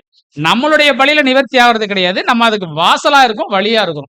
நம் மூலமாக அந்த பலியானது அங்க அங்கீகரிக்கப்படுது அப்படிங்கிறத நம்ம பார்க்கறோம். அதுக்கப்புறம் நீங்க கவனிச்சு பார்த்தீங்கன்னா, அந்த வெள்ளாடு, காளை, செம்மறியாடு 3 விஷயம் பேசணும் பார்த்தீங்களா? அதுல ஒரு முக்கியமான விஷயம் என்ன அப்படின்னு நீங்க பார்த்தீங்கன்னா, செம்மறியாட்டுக்கு ஒரு விஷயத்தை எடுக்க சொல்றாரு. செம்மறியாட்டுக்கு என்ன பண்ண சொல்றாரு பார்த்தீங்கன்னா, லேவியராகமம் 3ஆம் அதிகாரம் 9ஆம் வசனம். பின்பு அவன் சமாதான பலியிலே அதன் கொழுப்பையும் நடுவெலும்பிலிருந்து எடுத்த முழு வாளையும் குடல்களை மூடிய கொழுப்பையும் அவைகளில் மேல் இருக்கிற கொழுப்பு முழுவதையும் பாருங்க சகோதரர் என்ன சொல்றாருன்னா, அந்த செம்மறியாட்டுக்கு மட்டும் என்ன சொல்றாருன்னா, முதுகெலும்போடு கூடிய வாள் வரைக்கும் அதை வெட்டி எடுக்க சொல்றாரு. அதான் வசனம் என்ன சொல்லுதுன்னா, நடுவெலும்பிலிருந்து எடுத்த முழு வாளையும் குடல்களை மூடிய கொழுப்பையும் அவைகள் மேல இருக்க கொழுப்பையும் எரிச்சணும். ஆனா வெள்ளாட்டுக்கு வாள் செலுத்த சொல்லல, காளைக்கு வாள் செலுத்த வேண்டிய அவசியம் இல்லை. ஆனா இந்த செம்மறியாட்டுக்கு மட்டும் என்ன பண்ண சொல்றாருன்னா, அந்த முதுகெலும்போடு கூடிய வாளோட வெட்டி எடுக்கணுமா. ஆனா செம்மறியாட்டுக்கு வாள் ரொம்ப சின்னதா தான் இருக்கும். நீங்க நல்லா கவனிச்சிருக்கீங்களா? ஆனா ஏன் அந்த முதுகெலும்போடு கூடிய முழு வாளை எடுக்க சொல்றாருன்னா 10ஆம் வசனம் கூட பாருங்க. பொது மொழிபெயர்ப்பு திருவிவிலியம் நூலின்படி லேவியராகமம் 3ஆம் அதிகாரம் 10ஆம் வசனம் பின்வருமாறு அமைகிறது. இரு சிறுநீரகங்களும் அவற்றின் மேல் இடுப்பையொட்டி உள்ள கொழுப்பும் சிறுநீரகங்களை அடுத்து கல்லீரலின் மேல் உள்ள சவ்வும் ஆகும். பாருங்க இங்க இருக்க அந்த விஷயங்கள் விட்டல் ஆர்கன்ஸ் மற்றும் வால் மற்றும் அந்த இடுப்புல இருக்க முதுகெலும்போடு எடுத்து பண்ண சொல்றோம். ஏன் செம்மறியாட்டுக்கு இதை சொல்றோம்? ஒரு சின்ன புரிஞ்சுக்கிறதுக்கா சொல்றேன். பிரியாணி சமைக்கிறோம்னு வச்சுங்க, அதுங்களா பிரியாணி எது போட்டா நல்லா டேஸ்ட் ஆகும் தெரியுங்களா? செம்மறி ஆட்டுல போட்டா தான் டேஸ்ட் நல்லா இருக்கும். ஏன்னா அதுலதான் கொழுப்பு நிறைய இருக்கும். இன்னொரு விஷயம் என்னன்னா, நம்ம ஏரியால இருக்க செம்மறி பத்தி இது பேசப்படல. இது அந்த இஸ்ரேல் பகுதியில் இருக்கக்கூடிய செம்மறி. அப்ப இஸ்ரேல் பகுதியில் இருக்கக்கூடிய செம்மறி ஆடெல்லாம் நீங்களே யூடியூப்ல போய் போட்டு பார்த்தீங்கன்னு வச்சுங்களேன், செம்மறி ஆடு எப்படி தான் நடக்கும் பார்த்தீங்கன்னா, அதோட பெட்டக்ஸ் ரொம்ப பெருசா இருக்கும். அப்படி தடக்கும், அது ஃபுல்லா கொழுப்பு தான். அப்ப செம்மறி ஆட்டினுடைய வால் பகுதி நிறைய கொழுப்பு இருக்கும். அதனாலதான் அந்த கொழுப்பு எடுத்துட சொல்றாரு. ஆனா வெள்ளாட்டுக்கு நீங்க கவனிச்சு பாத்தீங்கன்னா, வெள்ளாட்டுல கொழுப்பே இருக்காது. அந்த பின்பகுதி நீங்க பாத்தீங்கன்னா ஒரு டொக்குள் இந்த மாதிரி தான் இருக்கும். வெறும் எலும்பு மட்டும் தான் இருக்கும். அப்படி தூக்கலாம் பார்த்துருக்கோம். ஆனா நீங்க வெள்ளாட்டுக்கு செம்மறியாட்டுக்கு வித்தியாசம் இருக்கு. ஏன் இந்த வாளோட எடுக்க சொல்றாங்கன்னா, முன்னாடி ஒரு பகுதியில நம்ம படிச்சிருப்போம், இந்த வாள் ஒரு முதன்மையான விஷயமாக இருக்கு. அதனாலதான் பழி செலுத்தணும்னு சொல்றாரு. 2வது விஷயம் இங்க என்ன பாக்குறோம்னா, அங்க கொழுப்பு நிறைய இருக்கும். அந்த கொழுப்பை என்ன பண்ணிடக்கூடாது, பலி செலுத்த வந்த மிருகத்தினுடைய கொழுப்பை ஒரு மனுஷன் சாப்பிட்டார்னா அவர் செத்துருவார். நியாயபுரமான சட்டம் இருக்கு, நம்ம பாப்போம் வசனம். அதனாலதான் அந்த பின்பகுதியில நிறைய கொழுப்பு இருக்கிறதுனால அந்த வாளோடு வெட்டி எடுத்தணுமா. முதுகெலும்ப அந்த லாஸ்ட்ல ஜாயிண்ட் ஆகும் பார்த்தீங்களா, அங்க இருக்க கொழுப்பு கிழுப்பு எல்லாம் வெட்டி அதையும் அது கர்த்தருக்குரியது அப்படிங்கிற விஷயத்த நம்ம பார்க்கிறோம் அன்பான சகோதரர்கள். அதனாலதான் இந்த செம்மறி ஆட்டுல இருக்கு. அதான் முன்னாடி சொல்லிட்டேன், கொழுப்பு எங்கெல்லாம் இருக்குதோ அதனே எடுத்தணும். ஆனா சில நேரங்கள்ல நமக்கு தான் கொழுப்பு நிறைய இருக்கும். நல்லா கவனிச்சிருக்கீங்களா? அதனாலதான் நம்மளால பலி செலுத்தவே முடியறது இல்லை. பிள்ளைகளை கூட திட்டுவோம், நம்ம கூட சில நேரம் நிறைய கொழுப்பாயிருச்சுன்னு நினைக்கிறேன், சாப்பிட்ட சாப்பாடு வேலை செய்து அது சொல்றோமா இல்லைங்க? அப்படி இருந்துச்சுன்னா கண்டிப்பா என்ன பண்ணிடணும், அதை எடுத்துடணும். எடுத்து பலிபீடத்தின் மேல தகனிக்கலைன்னா நம்ம செலுத்தக்கூடிய பலி அதை அங்கீகரிக்கப்பட. நம்ம அப்படி கொழுப்பு அப்படிங்கிறது எதை குறிக்குதுன்னா, அது இல்லைன்னா அது ஒரு முதன்மையான விஷயத்தை குறிக்குது. அதை நம்ம பின்னாடி பார்க்கலாம். அப்ப இதனாலதான் அந்த செம்மறியாட்டுல இருந்து கூட அவங்க எடுக்க சொல்ற. இது 3வது நிபந்தனை. அடுத்து 4வது நிபந்தனை பார்க்கலாம். லேவியராகமம் 7ஆம் அதிகாரம் 34வது வசனம் இஸ்ரவேல் புத்திரரின் சமாதான பலிகளில் அசைவாட்டும் மார்க்கண்டத்தையும் ஏறெடுத்து படைக்கும் முன்னந்தொடையையும் நான் அவர்கள் கையில் வாங்கி அவைகளை ஆசாரியனாகிய ஆரோனுக்கும் அவன் குமாரருக்கும் இஸ்ரவேல் புத்திரருக்குள் நடக்கும் நித்திய கட்டளையாக கொடுத்தேன் என்று சொல் என்றார். பாருங்க, ரொம்ப ஆச்சரியமான விஷயம். இந்த சமாதான பலி செலுத்த வர்றாங்கன்னா, அந்த மிருகம் கொலை செய்யப்படுது, ரத்தம் பலிபீடத்தில் தகனிக்கப்படுது, உள்ளுறுப்புகளும் ரத்தம் பலிபீடத்துல தெளிக்கப்படுது, உள்ளுறுப்புகள் கொழுப்புகள் அங்க தகனிக்கப்படுறது. அந்த மிருகத்தினுடைய மார்பு பகுதியும் முன்னந்தொடையையும் அவங்கள்ட்ட இருந்து வாங்கி, தேவன் அவங்கள்ட்ட இருந்து வாங்கி என்ன பண்றான்னா, ஆரோன்கிட்ட கொடுத்து அசைவாட்டி அதை யாரோட பங்கா கொடுத்துறாரு அப்படின்னு பாத்தீங்கன்னா, ஆரோனும் அவங்க பசங்க சாப்பிட்றதுக்கு ஆகாரமா கொடுத்துறாரு. எதை கொடுக்கிறார்? அந்த மிருகத்தினுடைய மார்பு மற்றும் முன்தொடை. நீங்க கறிக்கல்ல போனீங்கன்னு வச்சுக்கோங்களேன், ஆட்டுக்கல்ல வாங்கினா என்னதான் போட சொல்லுவாங்க? ஃபர்ஸ்ட் கேட்டா நெஞ்செல்லாம் போட சொல்லுவாங்க, தொடக்கறி தான் போட சொல்லுவாங்க. அதுதான் ரொம்ப சாஃப்டா இருக்கும், பெருசா அதுல கொழுப்புகள்லாம் அவ்வளவு இருக்காது. ஆனா நீங்க போனீங்கன்னா ஆட்டு கறி கடைக்காரன் தொடையை வெட்டவே மாட்டானுங்க, சொன்னாதான் வெட்டுவானுங்க. ஏன்னா அதுலதான் நிறைய கறிகள்லாம் இருக்கு. அதுல எலும்பெல்லாம் அவ்வளவு ஒரே ஒரு எலும்பு தான் இருக்கும். நீங்க நல்லா நீங்க வேணா செக் பண்ணி பாருங்க. அப்ப முன்னந்தொடை ஒன்னும் பெருசாவும் ரொம்ப சாஃப்டா இருக்கும். அதனாலதான் ஆரோன் கொடுக்குறாங்க. அது மாத்திரமே இல்ல, கறிகள் அது வித்தியாசம். அதுக்காக அவரு ரொம்ப சுவையான உணவை ஆரோன் கொடுக்கறதுக்காக கொடுக்கல. முன்னந்தொடை அப்படிங்கிறது அது வலது தொடை அப்படி சொல்லுவாங்க. அப்ப வலது அப்படின்னாலே அது ஒரு மேன்மையை குறிக்குது. அதனாலதான் அவங்களுக்கு குறிக்கும். மார்பு அப்படிங்கிறது எதை குறிக்குன்னா, நம்ம நெஞ்சு கறி நிறைய சாப்பிடும். அதுலயும் நீங்க நல்லா கவனிச்சு பாத்தீங்கன்னா ரொம்ப சாஃப்டா இருக்கும். அந்த எலும்புகளை கடிச்சு சாப்பிடுற அளவுக்கு அதை இருக்கும். அப்ப மார்பும் நெஞ்சும் ரொம்ப முக்கியமான விஷயம். அதைத்தான் எடுத்து என்ன பண்ண சொல்றாரு அப்படின்னு நீங்க பாத்தீங்கன்னா, ஆரோனுக்கு அங்க கொடுக்க சொல்றாரு. இது என்ன விஷயம் நம்ம பார்க்கலாம். அப்ப இந்த இடத்துல நம்ம கவனிச்சு பார்க்கும் பொழுது அந்த சமாதான பலியினுடைய ஒரு பங்கு தேவனுக்கு போயிருது. என்னென்ன தேவனுக்கு போயிருது? ரத்தம் போயிருது, கொழுப்பு போயிருது, உள் உறுப்புகள் எல்லாமே போயிருது. விட்டல் ஆர்கன்ஸ் எல்லாமே அங்க ரொம்ப சாஃப்டான பகுதியில் அது தேவனுக்கு போகுது. இப்ப பலி செலுத்தி அங்க அந்த சமாதானம் பண்ணி வைக்கிறார்ல ஆசாரியன், அவருக்கு ஒரு பங்கு வருது. அது எதுனா மார்பும் முன்னந்தொடையும் அங்க வந்துருது. ஆனா நம்ம ஆசாரியருடைய பிரதிஷ்டையில பார்த்திருப்போம், இந்த மார்பு முன்னந்தொடை யாருக்கு போகும்? அது மோசேக்கு போகும் அப்படின்னு அது தேவனுக்கே அது பொருந்தும். இப்ப இந்த இடத்துல ஆரோனுக்கு போதுன்னா இங்க ஆரோன் நம்ம ஆண்டவர் இயேசு கிடையாது என்னன்னு நம்ம பார்க்கலாம். அதுக்கப்புறம் மீதி இருக்கும்ல மீதி இருக்கும்ல மாம்சம், அந்த மாம்சம் என்ன பண்ணணும்? வசனம் வாசிக்கலாம். லேவியராகமம் 7ஆம் அதிகாரம் 15ஆம் வசனம். சமாதான பலியாகிய ஸ்தோத்திர பலியின் மாம்சமானது செலுத்தப்பட்ட அன்றைய தினமே புசிக்கப்பட வேண்டும். அதில் ஒன்றும் விடியற்காலம் மட்டும் வைக்கப்படலாகாது. இது யாருக்கு வச்சுன்னா, யார் பலி செலுத்த வர்றாங்களோ அவங்களுக்கு கொடுத்துட்றாங்க. அவங்களுக்கு வச்சு என்ன பண்றாங்கன்னா அவங்க சமைச்சு சாப்பிடுறாங்க. இது என்ன விஷயம் குறிக்குதுன்னா, நீங்க புரிஞ்சுக்கிறதுக்காக சொல்றேன். இன்னைக்கு நிறைய பக்கம் ஹிந்துஸ்ல பாத்தீங்கன்னா, ஹிந்துவா இருக்கட்டும் கிறிஸ்தவங்களை எல்லாருமே சொல்லுவாங்க, திடீர்னு எங்க வீட்டுல கெடா வெட்டுங்க அப்படின்னு என்ன பண்ணுவோம்? கெடா எதுக்கு தான் பண்ணுவாங்க? அவங்களுடைய சாமிக்கு பலி செலுத்திட்டு மீதியெல்லாம் என்ன பண்ணா சமைச்சு சாப்பிடுறாங்களா இல்லையா? அதே விஷயம் தான் இங்க இருந்தா அங்க போயிருக்கு. அப்ப விஷயம் என்னன்னா, ஒருத்தர் ஸ்தோத்திர பலி செலுத்துறார். நான் என் வாழ்க்கையில நிறைய தேவன் நன்மை செஞ்சார், அதனால நன்றி செலுத்தி எங்க சொந்தக்காரெல்லாம் கூப்பிட்டு என்ன பண்றேன்? விருந்து போடுறேன். மாடு ஆடு அடிச்சு போடுறாரு. அப்ப மீதி இருக்கிற பகுதியெல்லாம் யார் பலி செலுத்த வந்தாங்களோ அவங்களுக்கு கொடுத்துட்றாங்க. அவங்க சமைச்சு அதை சாப்பிட்றாங்க. ஒரு பெரிய விருந்து. ஏன்னா அது ஒரு பொருத்தனை பலி அல்லது நன்றி செலுத்துற பலி. நீங்க நினைச்சு பாருங்க, ஒருத்தர் நன்மை செஞ்சுட்டாங்கன்னா விருந்து வைப்போமா வைக்க மாட்டோமா? இந்த விஷயம் தான் செய்யறாங்க. இந்த விருந்து வைக்கும் பொழுது தேவனோட ஒரு நல்லுறவும் அங்க ஏற்படுகிறத பாக்குறோம். ஆனா இது ஸ்தோத்திர பலியாய் நன்றி பலியாய் இருக்கிறதுனால அதனுடைய மாம்சம் அன்னையோட சாப்பிட்டு முடிச்சிடணும். ஆனா பொருத்தனை பலியா இருந்துச்சுன்னா இன்னொரு நாள் வச்சுக்கலாம், 2ஆம் நாள் வச்சு சாப்பிடலாம், 3ஆம் நாள் வரைக்கும் கொண்டு போக கூடாது. இந்த ஸ்தோத்திர பலியை அடுத்த நாள் சாப்பிட்டாலும் செத்துருவாங்கன்னு வசனம் இருக்கு. அதனாலதான் நான் படிச்சுட்டு வர சொன்னேன். ஆனா யாருமே நீங்க படிக்கல. இருந்தாலும் நீங்க மறுபடியும் இன்னைக்கு போய் ரீகால் பண்ணுங்க. சரி, இப்ப பாருங்க, இது 3 பகுதிகளாக போகுது. ஒன்னு தேவனுக்கு ஒரு பங்கு, உள்ளுறுப்புகள் மற்றும் ரத்தம். ஆசாரியனுக்கு ஒரு பகுதி போகுது, மார்பு மற்றும் முன்னந்தொடை. அந்த பலி செலுத்த வரவங்களுக்கு என்ன போகுது? மீதி இருக்கிற அத்தனை மாம்சம் அவங்களுக்கு போகுது. அவங்க சமைச்சு அன்னைக்கே என்ன பண்ணிடுறாங்கன்னா ஜெகஜோதியா எல்லாரையும் கூப்பிட்டு வச்சு விருந்து பண்ணுறாங்க. அப்ப விருந்து வைக்கிற நீங்க நினைச்சு பாருங்க, பணக்காரர் இருந்தா கண்டிப்பா அவர் என்னதான் சூஸ் பண்ணிருப்பார்? மாடு தான் சூஸ் பண்ணிருப்பார். ஆடெல்லாம் பிடிச்சிருக்க மாட்டாங்க. எத்தனை ஆடு பிடிக்க முடியும்? ஒரு ஆடு தான் பலி செலுத்தும். கரெக்டுங்களா? கொஞ்சம் மீடியமா இருந்தா ஆடு பிடிச்சிருப்பாங்க. அப்படிங்கிற விஷயங்கள் நம்ம பார்க்கணும். இப்போ ஏன் மார்பையும் நெஞ்சையும் முன்னந்தொடையும் ஆசாரியன் கொடுக்கணும் அப்படின்னு நீங்க கவனிச்சு பாத்தீங்கன்னா, இது ஆசாரியர்கள் உலகத்துல இருந்து வாங்குறாங்க. அதுக்கான விஷயங்கள் நம்ம வாசிக்கலாம் சிஸ்டர். ஆசாரியர்களுக்கு ஏன் இந்த இரு பகுதிகள்? ஒரு ஆசாரியனாக ஊழியம் செய்யும் நபருக்கு அன்பும் வல்லமையும் தொடை மிக அவசியமாகும். தேவனுடைய ஊழியக்காரர்கள் கிறிஸ்துவின் அன்பினாலும் பரிசுத்த ஆவியானவரின் பலத்தினாலும் தொடை தங்களை நிரப்பிக் கொண்டு தேவ ஜனங்களை வழிநடத்த வேண்டும் என்ற ஆழமான சத்தியத்தை இந்த பலியின் முறை நமக்கு கற்றுத்தருகிறது. ஏதாவது புரியுதுங்களா? அன்பு மற்றும் வல்லமை யாருக்கு இருக்கணுமாமா? தேவ ஊழியம் செய்யறவங்களுக்கு அங்க இருக்கணுமா? அப்ப நம்முடைய ஆண்டவர் இயேசு கிறிஸ்துக்கு இது இருந்துச்சு. இதை பயன்படுத்தி என்ன பண்ணாரு அப்படின்னு நீங்க பாத்தீங்கன்னா, நம்ம மீன் வலை உண்மை பார்த்திருப்போம். அது என்ன இருக்கும்? அன்பும் சத்தியமும் கை கொண்டு ஒருத்தர் பிடிக்கணும். கரெக்டுங்களா? உலகத்தை பிடிக்கிறதுக்கு அன்பு இருக்கணும், கூட சத்தியம் இருக்கணும். ஆனா இங்க ஊழியம் செய்யறதுக்கு அன்பு இருக்கணும், கூட என்ன இருக்குமா? வல்லமையும் இருக்கணுமா? அப்ப முன்னந்தொடை அப்படிங்கிறது ஒரு வல்லமை தான் குறிக்குது. தொடையினாலே ஒரு வல்லமை. அதனாலதான் யாக்கோபினுடைய வாழ்க்கையில நீங்க கவனிச்சு பார்க்கும் பொழுது பழைய ஏற்பாட்டு காலத்துல தொடையில வச்சுதான் சத்தியம் பண்ணுவாங்க. யாக்கோபினுடைய தொடை நாரத்தை என்ன பண்ணுவார்? அந்த தேவதூதன் தொட்டதுனால அவரோட வல்லமை என்ன ஆயிரும்? டவுன் ஆயிரும். அதுக்கப்புறம் போயிடும். அப்ப அன்பும் வல்லமையும் ஒரு ஊழியக்காரனுக்கு ரொம்ப அவசியம்.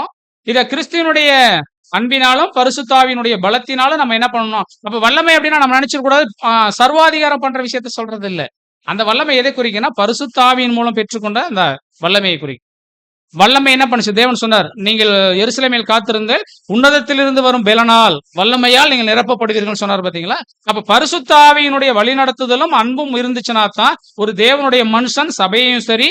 அப்ப இந்த இடத்துல மூப்பர் நம்ம எடுத்துடக்கூடாது. பொதுவாகவே என்ன பண்ணணும்னா, ஒரு கிறிஸ்தியனுடைய பின்னடியார்களுக்கு என்ன பண்ணணும்னா, அன்பும் வல்லமையும் இருக்கணும். கிறிஸ்துவனுடைய அன்பும் பரிசுத்தாவினுடைய வல்லமை இருந்தா தான் என்ன பண்ண முடியும் அப்படின்னு நீங்க பாத்தீங்கன்னா தேவ ஜனங்களை வழிநடத்தும். அப்ப இந்த இடத்துல மிக முக்கியமா பிரதான ஆசாரியனுக்கு அங்க போகுது. பிரதான ஆசாரியர் மற்றும் உடன் ஆசாரியர் போகுது. அப்படின்னா என்ன குறிக்குன்னா சரீரமாகிய சபை, தலையாகிய சரீரம் ரெண்டும் சேர்ந்ததை அங்க குறிக்குது. அப்ப ரெண்டுமே யாரை அடையாளப்படுத்துதுன்னா பொதுவாக இருக்கக்கூடிய 1,44,000 பேரே அடையாளம்.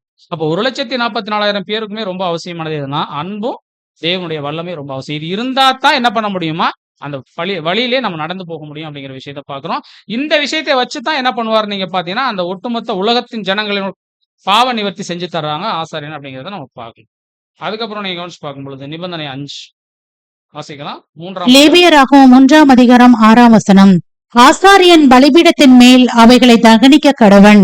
இது சுகந்த வாசனையான தகனம், ஆகாரம், கொழுப்பு முழுவதும் கர்த்தருடையது. பாத்தீங்களா, எங்கெல்லாம் கொழுப்பு இருக்கோ அதை எல்லாத்தையும் எடுத்து எரிச்சிடணும். காரணம் என்னன்னா கொழுப்பு யாருடையதான்? அது கர்த்தருடையதாக இருக்கிற தேவனுக்கு செலுத்த வேண்டிய விஷயமாக அங்க இருக்கிறத நம்ம பார்க்கிறோம். 17ஆம் வசனம் கூட வாசிக்கலாம். கொழுப்பையாவது இரத்தத்தையாவது நீங்கள் புசிக்கலாகாது. இது உங்கள் வாசஸ்தலங்கள் எங்கும் உங்கள் தலைமுறை தோறும் நித்திய கட்டளையாய் இருக்கும் என்று சொல் என்றார். பாருங்க, கொழுப்பையும் ரத்தத்தையும் எந்த இஸ்ரேல் சாப்பிடவே கூடாது. ஆனா வசனம் நீங்க கவனிச்சு பாத்தீங்கன்னா உன் ஆத்துமா கொழுப்பை உண்டது போல் செழிப்பா இருக்கணும் வசனம் இருக்குல்ல. அப்ப ஏன் அங்க கொழுப்பு? இங்க கொழுப்பு எந்த கொழுப்பு சாப்பிடக்கூடாது சொல்றாங்கன்னா வழி செலுத்த வரக்கூடிய மிருகத்தினுடைய கொழுப்பு சாப்பிடக்கூடாது. மற்றபடி கொழுப்பெல்லாம் அங்க சாப்பிடலாம். கொழுப்பு போட்டாதான் குழம்பு சுவைக்கும், இல்லைன்னா எங்க போடுறது? ஃப்ரீயா கூட கொடுக்கறது இல்லை இன்னைக்கெல்லாம் ஆளு, அதே வெயிட் போடுறான். அப்ப இங்க நீங்க நல்லா கவனிக்கணும், வழி செலுத்த வந்த மிருகத்தினுடைய கொழுப்பையும் ரத்தத்தையும் சாப்பிடணும். அப்ப மற்ற மிருகத்தின் ரத்தத்தை நீங்க சாப்பிடலாமா அப்படின்னு நீங்க கவனிச்சு பாத்தீங்கன்னா ரத்தம் சாப்பிடக்கூடாது, நியாயப்பிரமாணம். கொழுப்பு எப்பவுமே கர்த்தருக்குரியது. அப்ப பரிசுத்த ஸ்தலத்துக்குள்ள ஒண்ணு வந்துருச்சுன்னா, ஆசரிப்பு கூடாரத்துக்குன்னு ஒரு மிருகம் வந்துச்சுன்னா அந்த விஷயம் நம்ம கவனிக்கும். அப்ப இங்க நீங்க கவனிச்சு பார்க்கும்போது இந்த கொழுப்பும் ரத்தமும் அது தேவனை சார்ந்தது. அது எதை அடையாளப்படுத்துது அப்படின்னு நீங்க கவனிச்சு பாத்தீங்கன்னா அது ஒரு நித்திய கட்டளையாக அங்க இருக்கிறத நம்ம பாக்குறோம் லேவியராகமத்துல. அப்ப ரத்தம் எதை குறிக்குதுன்னா ஜீவனை குறிக்குது. அப்ப ஜீவனை ஒரு யாரால மாத்திரம் தான் கொடுக்க முடியும்? தேவனால் மாத்திரம் தான் கொடுக்க முடியும். கொழுப்பு எதை அடையாளப்படுத்துனா அது மேன்மையை அடையாளப்படுத்துது. அப்போ ஒரு ஜீவன் கொடுக்கக்கூடிய வாய்ப்பும் ஒரு மேன்மையான வாய்ப்பு யாருக்கு தான் பொருந்தும் அப்படின்னு நீங்க பாத்தீங்கன்னா அது நம்முடைய சர்வ வல்லமையில தேவனுக்கு மாத்திரமே பொருந்தும். அப்ப தேவனுக்குரியதை தேவனுக்கு தான் செலுத்தணுமே ஒழிய தேவனுக்குரியதை நம்ம எடுத்துடக்கூடாது. சில நேரங்களில் மேன்மை பாராட்டுறதோ அல்லது சில என்ன சொல்லலாம், அதை எப்படி சொல்லலாம் அப்படின்னு நீங்க கவனிச்சு பாத்தீங்கன்னா செய்யற வேலைக்கு வெகுமதிகள் வாங்குறது. சில நேரங்கள் நான் இல்லைன்னா அப்படின்லாம் நம்ம சொல்றோம் பாத்தீங்களா, அந்த வேர்டெல்லாம் நமக்குரியதே அல்ல. அப்படி யாருமே என்ன பண்ணிடக்கூடாது, ஒரு உண்மையான பரிசுத்தம் பேசிடவே கூடாது. எது நடந்தாலும் வேத வசனம் சொல்லுது, நான் நிற்பதும் நிர்மூலமாகாமல் இருப்பதும் தேவனுடைய கிருபை. இது உங்களால் உண்டானதா அல்ல, யாரால் உண்டானதானா?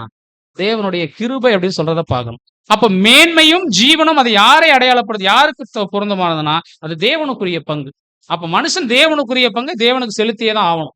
அதனாலதான் அங்க சொல்றோம். அதனாலதான் உள்ளுறுப்புகள் மற்றும் ரத்தம் மற்றும் கொழுப்பு இருக்குன்னா இந்த 3 விஷயம் இல்லைன்னா ஒரு மிருகம் உயிர் வாழ முடியாது. உங்களுக்கு புரியும்னு நினைக்கிறேன். அப்ப உயிர் வாழ்வதற்கு தேவையான அத்தனை மேன்மைகளையும் ஒரு உண்மையான தேவ பிள்ளைகள் யாருக்கே செலுத்திடணுமாமா? தேவனுக்குரியது தேவனுக்கு. அதனாலதான் கர்த்தர் இயேசு சொல்லுவார், தேவனுக்குரியதை தேவனுக்கும் ராயனுக்குரியதை ராயனுக்கு சொல். ஆனா சில நேரங்கள்ல தேவனுக்குரிய இடத்தை நம்ம என்ன பண்ணிடுறோம், அது சாத்தானுடைய ட்விஸ்ட்.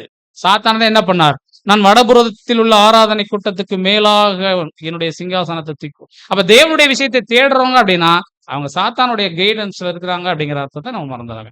அதனாலதான் கட்டளை கொடுத்திருக்கார், ரத்தமும் கொழுப்பும் உள்ளுறுப்புகளும் அது தேவனை சார்ந்தது, மார்பும் முன்னந்தொடையும் அது ஆசாரியனை சார்ந்தது. அது எதை குறிக்குதுன்னா அன்பு மற்றும் வல்லமை அது தேவன் அவங்களுக்கு தர்றாங்க, பரிசுத்தாவின் மூலமாக கொடுக்கறத நம்ம பார்க்கணும் சகோதர சகோதரி. அப்ப மீதி இருக்கிற விஷயம் எல்லாமே அது அவங்களை சார்ந்தது, ஜனங்களை சார்ந்தது. ஆனா ஒரே நாள்ல சாப்பிடணும். அது ஸ்தோத்திர பலியா இருந்தா அன்னையோட சாப்பிடணும், ஒரே நாள்ல சாப்பிடணும். பொருத்தனை பலியா இருந்துச்சுன்னா அடுத்த நாள் வச்சிருக்கலாம், 3ஆம் நாள் வரைக்கும் அதை சாப்பிடக்கூடாது. ஒருவேளை 3ஆம் நாள் சாப்பிட்டாலும் செத்துருவாங்களாம், அடுத்த நாள் வச்சாலும் சாப்பிடுவாங்க, செத்துருவாங்க அப்படின்னு தான் வசனம் இருக்கு. அப்ப இதெல்லாம் ஆவிக்குரிய அர்த்தங்கள் இருக்கு. இப்ப அதுக்கப்புறம் ரொம்ப முக்கியமான விஷயம் பார்க்க போறோம். ஒருவேளை சாக்கா கூட இருக்கலாம் இந்த வசனம். இப்ப நான் வசனம் போறேன், நீங்க வாசிச்சுட்டு நீங்க உங்களுடைய பதில சொல்லுங்க. இந்த நிபந்தனை, இந்த சமாதான பலியில இன்னொரு முக்கியமான நிபந்தனை இருக்குது. இதுதான் 6வது நிபந்தனை. வாசிக்கலாம். 7ஆம் அதிகாரம் 13ஆம் வசனம் லேவியரா. அவைகளை படைக்கிறதும் அல்லாமல் புளித்த மாவினால் செய்த அப்பத்தையும் தன்னுடைய சமாதான பலியாகிய ஸ்தோத்திர பலியோடு கூட படைக்க வேண்டும். என்ன சொல்லுது வசனம்? நீங்க படிச்சு நீங்க சொல்லுங்க, நீங்க தான் பதில் சொல்லணும்.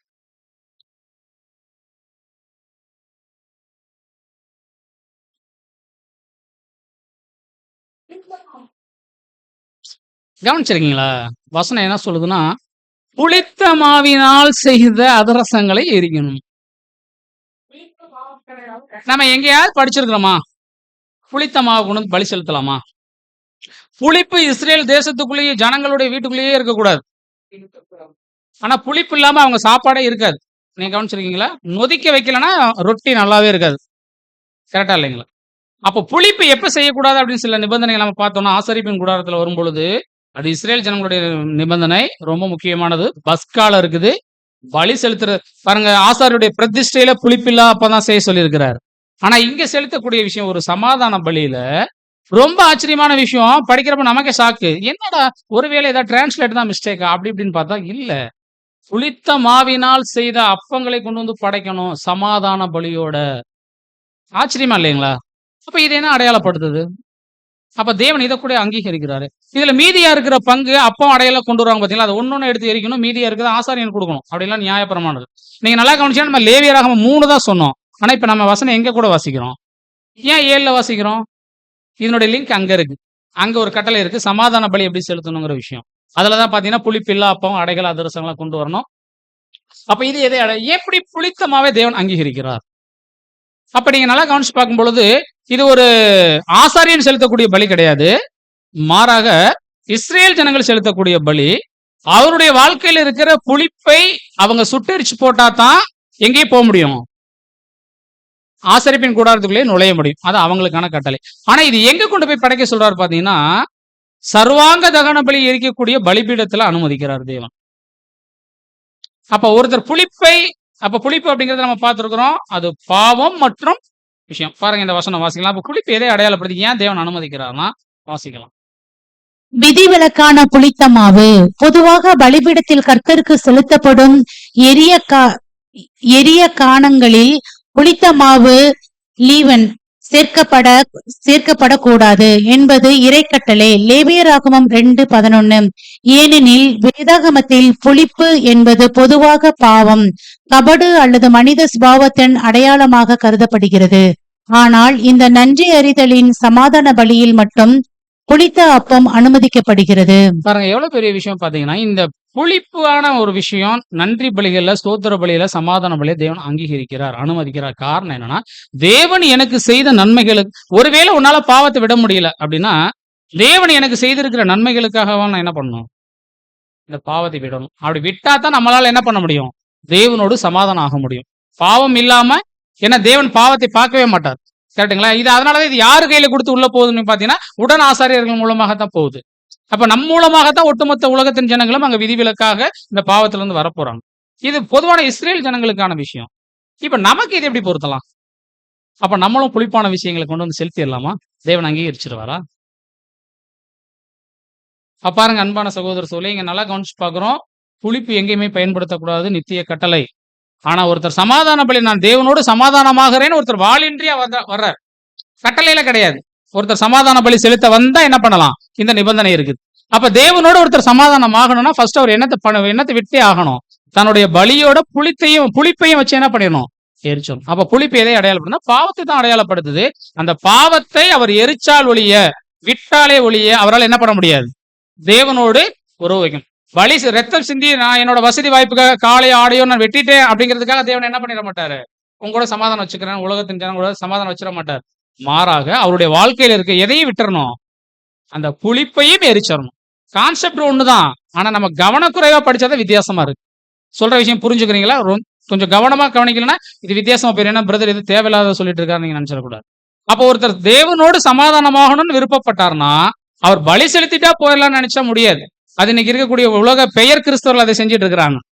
தான் செய்யக்கூடிய பலியின் மூலமாக, எதன் மூலமாக, நன்மைகள் மூலமாக அவங்க பரலோகம் போயிடலாம் நினைக்கிறாங்க. வாய்ப்பு இல்லை. ஆனா என்ன செஞ்சே ஆகணும்?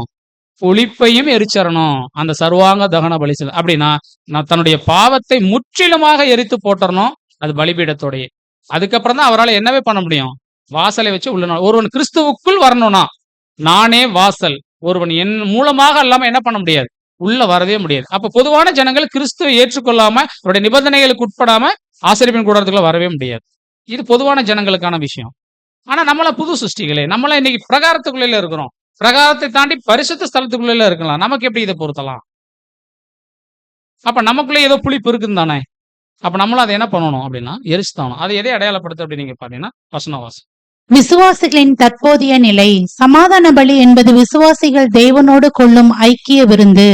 நாம் கிறிஸ்துவுக்குள் தேவனுடன் சமாதானம் அடைந்திருந்தாலும் இந்த மாம்ச சரீரத்தில் வாழும் வரை நமக்குள் இன்னும் மாம்சத்தின் பலவீனங்களும் குறைகளும் புளிப்பு இருக்கவே செய்கின்றன. நம்மிடம் குறைகள் இருந்தாலும் கிறிஸ்துவின் பலியின் மேல் விசுவாசம் வைத்து வரும்போது தேவன் நம்முடைய நன்றி அறிதலை ஏற்றுக்கொள்கிறார் என்பதை இது குறிக்கிறது. பாருங்க, இன்னைக்கு விசுவாசிகளுடைய தற்போதைய நிலை எப்படி இருக்குன்னா, நம்ம எல்லாம் பரிசுத்தவான்கள் தான், புது சிருஷ்டிகள் தான். ஆனா நம்ம எல்லாரும் பர்ஃபெக்ஷனா? எல்லாரும் பாவம் இல்லைன்னு சொல்லிட முடியுமா? நமக்குள் பாவம் இன்னும் இருந்துகிட்டு தான் இருக்கு. பாருங்க, பெந்தெகோஸ்தே நாள்ல பரிசுத்தாவின் வல்லமை அந்த கூடியிருந்த எல்லார் பேர் மேல வந்துச்சு. வந்த உடனே அவங்க உடனே பர்ஃபெக்ஷன் ஆயிட்டாங்களா? இல்ல. ஆனா அவங்களுக்குள்ள என்ன தேவனுடைய வல்லமை இருந்துச்சு. ஆனா அவங்க சரீரம் எப்படிதான் இருந்துச்சு? அது பாவ நிலைமையிலே தான் இருந்துச்சு, புளிப்பான விஷயமாகத்தான் இருந்துச்சு. ஆனா அதை அவங்க என்ன பண்ணாங்களாம்? அனுதினமும் அவங்க பலி செலுத்தினாங்க. அதனாலதான் இங்க நான் நன்றி எறிதல், நான் ஸ்தோத்திர பலி செலுத்துறேன் அப்படின்னா, இப்ப தேவன் எனக்கு செய்த நன்மைகளுக்காக நான் கைமாறு செய்யறேன், சமாதான பலி செலுத்துறேன்னா கண்டிப்பா என்ன பண்ணணும்னா அன்னைக்கே அந்த மாம்சத்தை சாப்பிடணும். அப்படின்னா இன்னைக்கு நான் தேவன் இன்னைக்கு நம்மளோட நாட்கள் கடந்து போயிருக்கோம் அல்லவா, நம்முடைய வாழ்க்கையில ஒரு ரீகால் பண்ண என்ன இருக்கும்? மெஜாரிட்டி என்னதான் இருக்கும் அப்படின்னு நீங்க பாத்தீங்கன்னா, நம்ம செஞ்சுட்டு உடன்படிக்கைக்கு இசைவான சில விஷயங்கள் இருக்கு. நம்மளுடைய மாம்சமே நிறைய விஷயம் செஞ்சிருக்கும், பாவங்கள் நமக்குள்ள இருந்திருக்கும். உடனே என்ன பண்ணிடணுமா, அந்த நாளோட அந்த பாவத்தை என்ன பண்ணிடணுமா, விட்டுறணுமா. அதனாலதான் அந்த மாம்சத்தை அன்னையோட சாப்பிட்டுறணும். ஆனா பொருத்தனையின் பலியா இருந்துச்சுன்னா என்ன பண்ணலாம்? 2 நாள் வச்சு 3ஆம் நாளைக்கு கொண்டு போக கூடாது. அப்ப பொருத்தனை அப்படிங்கிறது எதை அடையாளப்படுத்த? இன்னைக்கு நம்மளாம் ஒரு பொருத்தனை செஞ்சிருக்கிறோம். இந்த பொருத்தனையின் வாழ்க்கை எந்த நாள் வரைக்கும் தான் வரும் தெரியுங்களா? இந்த சுவிசேஷ காலத்துக்கு மட்டும்தான் பொருத்தனையின் வாழ்க்கை பொருந்தும். ராஜ்யத்துல பொருந்துமா? அப்ப பொருத்தனையின் வாழ்க்கை நீங்க என்ன பண்ணலாம்? 2ஆம் நாள் கூட வச்சு சாப்பிடலாம். அப்படின்னா வேதாகமத்துல 3ஆம் நாள் அப்படின்னா அதை எதை அடையாளப்படுத்துதுன்னா எப்படி சொல்லலாம்? அப்படின்னு 3 நாள் நீங்க கணக்கு சொல்லலாம். ஆனா கர்த்தர் இயேசு ஒரு இடத்துல சொல்லுவார், இதுக்கு லிங்க் நம்ம பார்த்தோம்னா தெரியும். காலக்கணக்கின் அடிப்படையில நீங்க பாத்தீங்கன்னா 3ஆம் நாள் அப்படின்னா அது 1000 வருஷ அரசாட்சியை குறிக்கும். ஏரோது கர்த்தரை பிடிச்சிட்டு வர சொல்லுவார். அப்ப ஏரோதுக்கு ஒரு வார்த்தை சொல்லி விடுவார். கர்த்தர் என்ன சொல்லுவார்? நரியல்கிட்ட போய் என்ன சொல்லுவார்? இன்றைக்கும் நாளைக்கும் நான் என்னுடைய வேலை செய்வேன், 3ஆம் நாளில் நிறைவடைவேன் என்று அந்த நரிகள்கிட்ட போய் சொல்லுவார். வசனம் வாசித்திருக்கீங்களா? கர்த்தர் இயேசு 3 நாள் கழிச்சுதான் என்ன பண்ணுவாராம்? தன்னுடைய வேலை நிறைவாகும் சொல்லுவார். ஏரோது சொல்லும் பொழுது இன்றைக்கும் நாளைக்கும் நான் என்னுடைய கிரியை செய்வேன், 3ஆம் நாளில் ஓய்ந்திருப்பேன், நிறைவடைவேன் என்று ஏரோதுகிட்ட போய் சொல்லுங்க அப்படின்னு சொல்லி அவர் சொல்லுவார். அப்ப அந்த 3ஆம் நாள் எதை குறிக்குன்னா அது 1000 வருஷ அரசாட்சி. காலக்கணக்கு நீங்க பாத்தீங்கன்னா கொண்டு வந்தோம். வேதாகம காலக்கணக்கு நீங்க படிச்சீங்கன்னா இந்த வசனம் எடுத்துக்கோம். இன்றைக்கு நாளை 3ஆம் நாள் அப்படிங்கிறது 1000 வருஷ அரசாட்சி. 1000 வருஷ அரசாட்சியில் என்ன ஆயிரும்? கர்த்தர் இயேசுவினுடைய பணியானது நிறைவாயிரும் அப்படிங்கறத சொல்றாரு. ஆனா அவங்க என்ன நினைச்சிட்டாங்க? 3ஆம் நாளில் இடிச்சு கட்டணும்னு எந்திரிச்சுன்னு சொல்றாங்க. அதுக்கு மேட்ச் பண்ணாங்க. அப்படி அல்ல அன்பான சொல். அப்ப 3ஆம் நாள் அப்படின்னா அது 1000 இயர்ஸை குறிக்குது. அப்ப பொருத்தனையின் வாழ்க்கை வாழக்கூடிய வாய்ப்பு 1000 ஆண்டு அரசாட்சியில அங்க கிடையாது. அங்க கட்டாயமா என்ன பண்ணியே ஆகணும்? அது பெரும்பாதையான வழி, எல்லாரும் கிறிஸ்துவை ஏற்றுக்கொண்டேதான் ஆகணும். ஆனா இன்னைக்கு விருப்பம் இருந்தா என்ன பண்ணலாம்? ஏற்றுக்கொள்ளலாம். அதற்கான வாய்ப்புகள் வித்தியாசமானது, பெரிதான ரட்சிப்புக்கான வாய்ப்பு அங்க இருக்கிறத பாக்குறோம். ஒருவேளை பொருத்தனையின் பலி செலுத்துறோம் அப்படின்னா அன்பான சகோதரர் சொல்லி 3ஆம் நாள் வரைக்கும் போக முடியாது. இந்த சுவிசேஷ யுகத்திலே அதுவும் முடிஞ்சிடும். இந்த வாய்ப்பு சுவிசேஷ யுகம் முடிகிற வரைக்கும் நமக்கு அந்த வாய்ப்பு இருக்கிறத அடையாளப்படுத்துது. அன்றைக்கே அந்த சமாதான பலி அன்றைக்கே சாப்பிடுறது அதை எதை அடையாளப்படுத்துதுன்னா, நம்ம இன்ற நாள் முழுவதும் கடந்து போகும் பொழுது நம்முடைய வாழ்க்கையில பாவங்கள் இருந்துச்சுன்னா, ஒருவேளை சரியா செய்யலைன்னா அன்னைக்கே சரி பண்ணிட்டு என்ன பண்ணணும் அப்படின்னு நீங்க பாத்தீங்கன்னா, தேவன் இந்த நாள் எனக்கு ஜீவன் கொடுத்துருக்கீங்க, நான் நல்லபடியா ஓடி இருக்கேன், ஆனாலும் என்னால என்ன பண்ண முடியல, என்னோட வாழ்க்கை நான் ரீகால் பண்ணனா புது சிருஷ்டிக்கான வாழ்க்கை ரொம்ப கம்மியா இருக்கு, ஒருவேளை மன்னிச்சிடுங்க, அடுத்த நாள் நீங்க என்ன பண்ணுங்க இந்த வாய்ப்பு. அதனாலதான் எபேசியர்ல பவுல் எழுதுவார், உங்கள் கோபம் சூரியன் அஸ்தமனத்துக்குள்ள என்ன பண்ணணும், தனியே கடவுதுன்னு எழுதுவார். அப்படின்னு என்ன, சூரியன் அஸ்தமனம் எப்ப நடக்கும்? வாரம் நடக்குமா? தினம் நடக்கும். அப்ப ஒவ்வொரு நாளும் தேவ சமூகத்துல நம்மளுடைய நன்றி பலி செலுத்தியே ஆகணும். நம்ம பொருத்தனையின் பலி சுவிசேஷம் முடிகிற வரைக்கும் செய்யலாம், நம்மளுடைய வாய்ப்பு இருக்கிற வரைக்கும் செய்யலாம், நம்மளுடைய ஜீவன் இருக்கிற வரைக்கும் செய்யலாம். ஆனா நான் 1000 ஆண்டு அரசாட்சியில் நான் செய்யறேன்னா வாய்ப்பு கிடையாது. அதனால அறுப்பு காலம் சென்றது, கோடை காலம் சென்றது, ரட்சிப்பு வாய்ப்பு இல்லாம போயிடும். அந்த விஷயத்தை கூட நம்ம பாக்குறோம். அப்ப இன்னைக்கு விசுவாசிகளுடைய தற்போதைய நிலை எப்படி இருக்கு நீங்க பாத்தீங்கன்னா, பாவத்துல தான் இருக்கிறோம். பாவ சரீரம் தான் இருக்குது. ஆனா உள்ளுக்குள்ள புது சிருஷ்டி இருக்கு. ஒவ்வொரு நாளும் என்ன பண்ணணும் அப்படின்னு நீங்க பாத்தீங்கன்னா, அதை பலிபீடத்தின் மேல வச்சு நம்ம தகனிச்சுட்டே இருந்தா தான் இந்த புளிப்பான விஷயங்கள் கடந்து போகும். அத ஒட்டுமொத்த உலகத்தின் ஜனங்களுக்கு நீங்க எடுத்தீங்கன்னா, கிறிஸ்து தான் வாசல். அவரெல்லாம் அந்த பாவம் இருந்துச்சுன்னா அவங்களால பிரகாரத்துக்குள்ளே வர முடியாது. ஆனா நம்ம யாரா இருக்கிறோம் அப்படின்னு நீங்க கவனிச்சு பாத்தீங்கன்னா, நம்ம இன்னைக்கு பிரகாரத்தை தாண்டினவர்களாக இருக்கிறோம். நம்ம ஆல்ரெடி என்ன பண்ணியாச்சு, அவர் வாசலை ஏத்துக்குதாச்சு. நம்ம இன்னைக்கு பரிசுத்த ஸ்தலத்துக்குள்ள இருக்கிறோம். மகா பரிசுத்த ஸ்தலம் போகிறோம். அப்ப நமக்கு எதை அடையாளப்படுத்துது அப்படின்னு நீங்க பாத்தீங்கன்னா, இன்னைக்கு பலிபீடத்துல நம்ம விட்டுட்டு வந்திருக்கோம் பாத்தீங்களா, ஒரு கிறிஸ்துவுக்குள் வந்திருக்கோம் பாத்தீங்களா, அது பரிசுத்த ஸ்தலத்தை குறிக்குது. அந்த இடத்துலயே இருக்கணும். நம்ம மறுபடியும் பிரகாரம் வந்துட்டு போனோம்னா, நம்ம என்ன பண்ணோம், ஒவ்வொரு நாளும் நம்மை சுத்திகரிக்க வேண்டியது ரொம்ப அவசியமானதாக அங்க இருக்கிறத நம்ம பார்க்கிறோம். சகோதர சகோதரிகளே, இந்த விஷயத்தை நம்ம பார்க்கலாம். பகிரங்கமான அறிக்கை. பலி செலுத்த வந்த நபர் எல்லோரும் பார்க்கும் வண்ணமாக வாசலிலே மிருகத்தை கொல்ல வேண்டும். இது தன் பாவத்தையும் அதற்காக தான் செலுத்தும் நன்றி எறிதலையும் பகிரங்கமாக பொதுவாக அறிக்கை செய்வதை குறிக்கிறது. நமது விசுவாசமும் 4 பேருக்கு முன்பாக மறைமுகமாக இல்லாமல் வெளிப்படையானதாக இருக்க வேண்டும். பாருங்க, பொதுவான ஜனங்கள் எல்லாரும் பாக்குற மாதிரி தான் பலி செலுத்துவாங்க. அது ஒரு பாயிண்ட். நமக்கான பாடம் என்னன்னா, நம்ம செலுத்தக்கூடிய பலி 4 பேர் பாக்குற மாதிரி இருக்கணும். அப்படின்னா என்ன விஷயம்னா, பாக்குற மாதிரி செஞ்சுட்டு பேர் புகழ் வாங்குறதுக்காக இல்ல. சகோதரர்கள் எல்லாரும் புரிஞ்சுக்கணும். தான் செலுத்தக்கூடிய பலியின் நான் செய்யற விஷயம் உங்களுக்கு தெரியாம நான் செஞ்சிட முடியுமா? ஒரு வெளியரங்கமான விஷயமாக அங்க இருக்கணும். அதனாலதான் நீங்க கவனிச்சீங்கன்னா, பரிசுத்த ஸ்தலத்துக்குள்ள அந்த தூப வர்க்கம் போடும் பொழுது அந்த தூப வர்க்கத்தின் வாசனை யாரெல்லாம் முகர்ந்து பார்ப்பாங்க, அங்க இருக்கிற ஆசாரியர்கள் எல்லாருமே முகர்ந்து பார்ப்பாங்க. அந்த விஷயத்தை தான் இங்க அடையாளப்படுத்துறதை நம்ம பார்க்கிறோம். அதுக்கப்புறம் நீங்க கவனிச்சு பாத்தீங்கன்னா, பொதுவாக உலகத்திற்கும் பரிசுத்த ஸ்தலத்துக்கும் இடையில ஒரு கேப் இருக்குது. கர்த்தர் இயேசு அந்த விஷயத்தை ஒருத்தர் தாண்டி வரணும்னா என்ன பண்ணணும் அப்படின்னு நீங்க பாத்தீங்கன்னா, முதலாவது பலி செலுத்தி அந்த ரத்தத்தை உள்ள கொண்டுட்டு வந்துதான் அந்த ஒட்டுமொத்த ஜனங்கள் சரீரமாகிய சபை மூலமாகத்தான் தேவனோட ஒப்புரவாக முடியும் அப்படிங்கிற விஷயத்த பார்க்கிறோம். ஆனா நமக்கு அப்படி அல்ல. நம்ம பரிசுத்த ஸ்தலத்துக்குள்ள இருக்கிறோம். நம்மள என்ன பண்ண வேண்டியிருக்கு நீங்க பாத்தீங்கன்னா, ஒவ்வொரு நாளும் நம்ம சுத்திகரிக்கலைன்னா, அந்த பாவ விஷயங்களை கழுவாம போயிட்டோம்னா, சுட்டெரிக்காம போயிட்டோம்னா, சகோதர சகோதரி பிரயோஜனம் இல்லாம போயிடும். அதனாலதான் பவுல் விதமாக எழுதுற, இந்த மகத்துவமான வல்லமை எங்களால் உண்டாயிராமல் அது தேவனால் உண்டாயிருக்கிறது. இந்த பொக்கிஷத்தை அப்படின்னா அந்த பாவ சரீரத்துலதான் புது சிருஷ்டியை வாங்கி இருக்கிறோங்கிறத அடையாளப்படுத்துதா இல்லைங்களா? அப்ப இந்த பாவத்தை அணுதினமே என்ன பண்ணணும், நம்ம ஒவ்வொரு நாளும் இது ஸ்தோத்திர பலியா இருக்கிறதுனால ஒவ்வொரு நாளுமே பலிபீடத்துல வச்சு அந்த புளிப்பான விஷயங்களை நம்ம எரிச்சிடணும் அப்படிங்கிற விஷயத்த பார்க்கணும். அதனாலதான் பவுல் எழுதும்போது இன்னொரு இடத்துல எப்படி எழுதுறா நீங்க பாத்தீங்கன்னா, உங்கள் சரீரங்களை பரிசுத்தமும் தேவனுக்கு பிரியமான ஜீவ பலியாக ஒப்பு கொடுக்கணும்னு சொல்றாங்க. இது ஒரு புத்தியுள்ள ஆராதனைன்னு சொல்றாரு. அப்படின்னா நம்முடைய சரீரத்துல என்ன இருக்கு அப்படின்னு நீங்க கவனிச்சு பாத்தீங்கன்னா, பரிசுத்தம் இல்லாம தான் இருக்கு. பாவ சரீரம் தான் இருக்குது. ஒவ்வொரு நாளும் என்ன பண்ணணும், இதை அழிச்சுக்கிட்டே இருக்கணும். நம்ம உடன்படிக்கை பண்ண நாள்ல இருந்து கணக்கு எடுத்துறோம், இன்னும் சரீரமே அழிஞ்சிருக்கணும். ஆனா இப்பதான் புதுசா இருக்கிற மாதிரி இருக்கும் நம்மளுடைய சரீரம். நீங்க கவனிச்சிருக்கீங்களா? பிரியமா, அப்ப இந்த ஒரு ப்ராசஸ் ஒரு புது சிருஷ்டியுடைய வாழ்க்கையில அனுத்தினமும் நடக்கும்.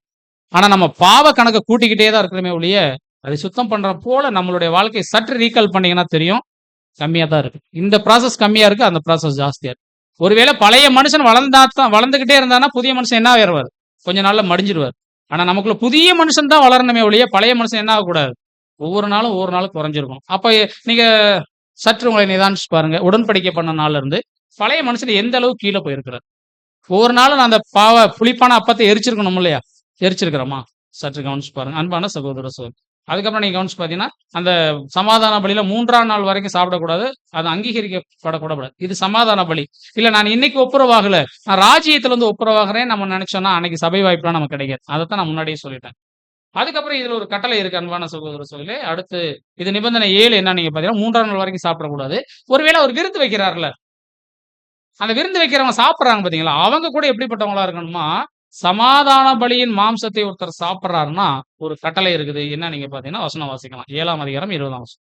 ஒருவன் தீட்டுள்ளவனாய் இருக்கையில் கர்த்தருடைய சமாதான பலியின் மாம்சத்தை புசித்தால் அவன் தன் ஜனத்தாரில் இராதபடிக்கு அறுப்புண்டு போவான். பாருங்க, ஒரு தீட்டுள்ள மனுஷன் அந்த சமாதான பலி சாப்பிடக்கூடாது, சாப்பிட்டா சாவான். அப்ப எப்படி தீட்டுன்னா என்ன சொல்றது? அப்ப நியாயப்பிரமாணத்தில் தீட்டுன்னு நிறைய விஷயங்கள் சொல்லப்பட்டிருக்கு. கரெக்டா இல்லைங்களா? ஒரு மாதிரி வியாதி இருந்தா தீட்டு. அப்ப தீட்டுக்குன்னு சில ப்ராசஸ் இருக்கு. அப்படிப்பட்டவங்க என்ன பண்ணிடக்கூடாதான், விதிவிலக்காக அந்த சமாதான பலியை ஒருவேளை விருந்துல போய் கூட சாப்பிடக்கூடாதான். நீங்க நல்லா கவனிக்கணும். ஃபர்ஸ்ட் சமாதான பலி செலுத்துறவரே தீட்டு இல்லாதவரா இருக்கணும், பழுதற்றதை கொண்டுட்டு வரணும். அந்த சமாதான பலியின் மாம்சத்தை விருந்தாக கொடுப்போம் பாத்தீங்களா, அவங்க சாப்பிட்றவங்க கூட எப்படிப்பட்டவங்களா இருக்கணுமா, தீட்டுக்கு விலகினவர்களாக, நியாயப்பிரமாணம் நிறைய தீட்டு சொல்லப்பட்டிருக்கு, அதுக்கெல்லாம் அவங்க விலகினவர்களாக அங்க இருக்கணும். பொதுவா சொல்லணும்னா பாவமற்றவர்களாக இருந்தணும். அதை நம்ம புரிஞ்சுக்கலாம். ஒருவேளை அப்படி பாவத்தோட அந்த சமாதான பலி ஒருத்தர் சாப்பிடுறாருன்னா அவருக்கு என்ன கிடையாதாம்? வாழ்வு கிடையாது, செத்துருவார். அதெல்லாம் சொல்லப்படுது. மாம்சத்தை புசித்தால் அவன் ஜனத்தில் இராதபடி அறுப்புண்டு போவான் அப்படிங்கிறத பார்க்கணும் பிரியமானவர்களே. அப்ப இந்த சமாதான பலி குறித்து நிறைய விஷயம், இன்னும் நிறைய டீடைல்ஸ் பேசணும். ரொம்ப நேரம் ஆயிடும். நம்ம இந்த கொஞ்ச நேரத்துல முடிக்கிறதுக்காக இருக்கணும். அப்ப இந்த சமாதான பலிக்கான நோக்கம் தான் என்ன அப்படின்னு நீங்க கவனிச்சு பாத்தீங்கன்னா ரொம்ப முக்கியமான விஷயம். இந்த பலியின் நோக்கம் என்ன அப்படின்னு நீங்க பாத்தீங்கன்னா, இது பாவத்தின் கடைசி விஷயம். நீங்க நல்லா கவனிக்கலாம். கொஞ்ச நேரம் அலர்ட் ஆகுங்க. இப்ப ஸ்லைட் பாருங்க. முக்கியமான விஷயம். இப்ப இந்த பலியினுடைய நோக்கம் என்ன? ஏன் இவ்வளவு நேரம் இதை பார்த்திருக்கோம் அப்படின்னா, இந்த பலியினுடைய நோக்கம் ஃபர்ஸ்ட் இது பாவத்திற்கான பலி கிடையாது. ஒருவேளை பாவத்திற்கான பலி செலுத்தி இருந்தோம்னா அதுல கண்டிப்பா புளிப்பு கொண்டு வந்திருக்க கூடாது. கொண்டு வந்தாலே சாவுதான். இது எதுக்குன்னா, தேவனோடு ஒரு விசுவாசிக்குள்ளும் ஐக்கியத்தின் விருந்து, ஃபெலோஷிப். அதுக்காகத்தான். இதான் முக்கியமான விஷயம். அப்ப தேவனோடு மனுஷன் வைத்துக் கொள்ளக்கூடிய உறவுக்காக தேவன் இந்த ஒரு பிரமாணத்தையே இந்த லேவியராகமத்துல கொடுத்தார். இது நீங்க அடுத்து கவனிச்சு பார்க்கும்போது ஒரு விஷயம் என்னன்னா, இது கட்டாயமான பலி கிடையாது, இது மனப்பூர்வமாய் செலுத்தக்கூடிய பலி. அதனாலதான் அது ஸ்தோத்திர பலி, இன்னொன்னு பொருத்தனையின் பலியாக அங்க இருக்கிறது. யார் தேவன் நீ எனக்கு நன்றி பலி செலுத்து, ஒரு பொருத்தனை வச்சுட்டு செலுத்தலாம் சொல்ல. பொருத்தனை பண்ண விருப்பம் இருந்தா அதை நிறைவேற்று, இல்லைன்னா நீ என்னவே பண்ண வேணாம். பொருத்தனையே பண்ணாம இருந்ததே பெஸ்ட்னு சொல்லிதான் தேவன் சொல்றாரு. அதெல்லாம் தேவன் எதிர்பார்க்கறது இல்லை. ஒருவேளை நம்ம செலுத்தணும்னா விருப்பப்பட்டு செலுத்தணும். அதனால அதுல பர்ஃபெக்ஷன் இருக்கு அப்படிங்கறத பார்க்கணும். மூன்றாவது விஷயம் என்ன பாத்தீங்கன்னா, அதோட தத்துவம் என்ன அப்படின்னு பாத்தீங்கன்னா, தேவன், ஆசாரியர்கள் மற்றும் பலி செலுத்துறவர்கள் 3 பேருக்கும் இருக்கக்கூடிய அந்த பலியில் இருக்கக்கூடிய ஒரு உன்னதமான உறவு அங்க இருக்கிறத பார்க்கணும். தேவனும் அதுல வர்றாரு, ஆசாரியனும் வர்றாரு, பலி செலுத்துறதும் வர்றாரு. இது எப்பதான் நிறைவேறும் அப்படின்னு நீங்க பாத்தீங்கன்னா 1000 இயர்ஸ்ல தான். தேவன், கிறிஸ்து, பொதுவான ஜனங்கள். அதனாலதான் கர்த்தர் என்ன பண்ணுவார்னா, தேவனுடைய ராஜ்யத்தை கொண்டு போய் என்ன பண்ணுவாராம்? பிதாவின் கையில ஒப்பு கொடுப்பார் அப்படிங்கிற விஷயம் பார்க்கிறோம். அது எப்பதான் நடக்கும்? 1000 ஆண்டு அரசாட்சியினுடைய முடிவுல அந்த விஷயம் அப்ப நடக்குங்கிறத அதுக்கான ஒரு சின்ன ஒரு விஷயம் தான். ஒரு 3ஆம் அதிகாரத்துல ஒரு சமாதான பலி விஷயம். இது நமக்கான பாடம் என்ன அப்படின்னு நீங்க கவனிச்சு பார்த்தீங்கன்னா ரொம்ப முக்கியமான விஷயம். நம்ம சமாதானத்தை ஏற்படுத்துறதுல நம்ம தான். கரெக்டுங்களா? நீங்கள் சமாதானத்தின் பாத்திரர். நீங்க எந்த வீட்டுக்கு போனாலும் அங்க போய் நீங்க சமாதானத்தை சொல்லுங்க. அந்த சமாதானத்தின் பாத்திரன் அங்க இருந்தாருன்னா அங்க போவோம், இல்லைன்னா திருப்பி உங்களுக்கே வந்துடும். அப்ப இன்னைக்கு அந்த சமாதானத்தின் பாத்திரர் நீங்களும் நானும் தான். அப்ப நமக்குள்ள இந்த சமாதானம் இருக்கும். ஃபர்ஸ்ட் நம்ம நல்லுறவு ஆனாதான், தேவனோட ஒப்புரவு ஆனாதான் உலகத்தின் ஜனங்களே ஒப்புரவாகும். இது அப்போஸ்தலர் பவுல் ரோமர் 8 எழுதுவார். நீங்க வீட்டுல வேணா வாசித்து பாருங்க. சர்வ சிருஷ்டியும் ஏகமாய் தவித்து கர்ப்ப வேதனைப்படுதான் தேவனோட ஒப்புரவாகணும். அப்படி ஒப்புரவாகணும்னு நினைச்சு என்ன பண்ணுமா? சிருஷ்டியானது வெளிப்படணுமா. அதை எதை குறிக்குதுன்னா, புது சிருஷ்டி தன்னுடைய ஓட்டத்தை முடிக்கணுமா. அதுதான் அந்த வசனத்தினுடைய சாராம்சம். அப்ப இன்னைக்கு நம்மளுடைய ஓட்டம் நிறைவானாதான் உலகத்துல இருக்கக்கூடிய பாவங்கள், கஷ்டங்கள், கசப்புகள், பஞ்சம், பட்டினி, வியாதி எல்லாமே மாறுமா. பிரதர், எங்க ஹாஸ்பிட்டல்ல தான் நாங்க சரி பண்ணிடுவோம், நீங்க என்ன அப்படி சொல்லுங்க. அது டெம்பரரி. ஆனா நிரந்தரமா உலகத்தின் ஜனங்களுக்கு இந்த பாவத்திலிருந்து, சாபத்திலிருந்து, அவங்க கஷ்டத்திலிருந்து விடுதலை ஆகணும் நம்ம விருப்பப்பட்டோம்னா, மனசு இருந்துச்சுன்னா, இந்த சிருஷ்டி என்ன பண்ணணுமா? நம்ம பாவ மனுஷனை சாகடிச்சு புதிய மனுஷனை மேல கொண்டு வந்து நம்ம ஃபர்ஸ்ட் தேவனோட ஒப்புரவாகணுமா. அதனாலதான் அந்த ரத்தத்தினுடைய பாத்திரம் யார் கையில கொடுக்கப்பட்டாச்சு? அந்த மிருகத்தினுடைய ரத்தம் உடன் ஆசாரியர்கள் பிடிச்சு போய் தான் தெளிக்கணும். நீங்கள் நானும் தெளிக்க விருப்பப்படுறோமா, விருப்பப்படலையா?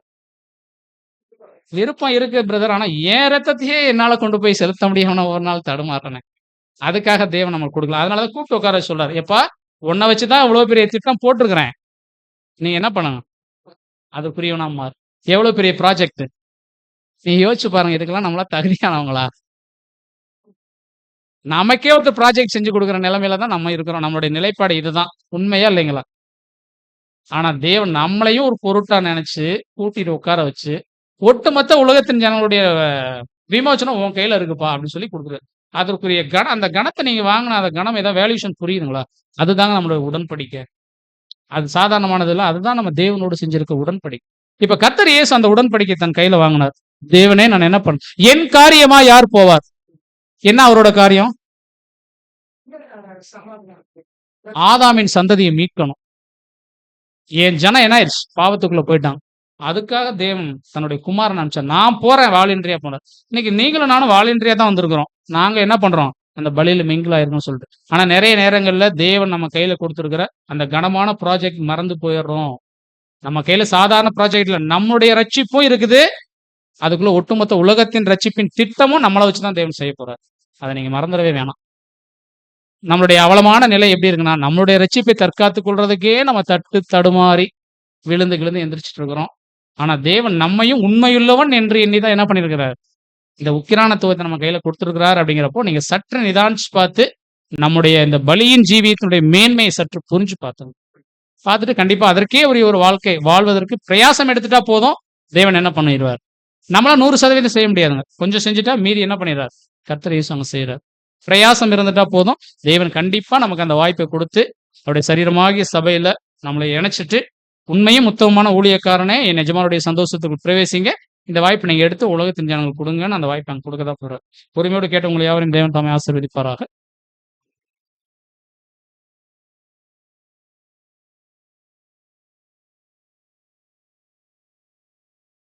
நேரம் அதிகமாயிடுச்சுன்னு நினைக்கிறேன்.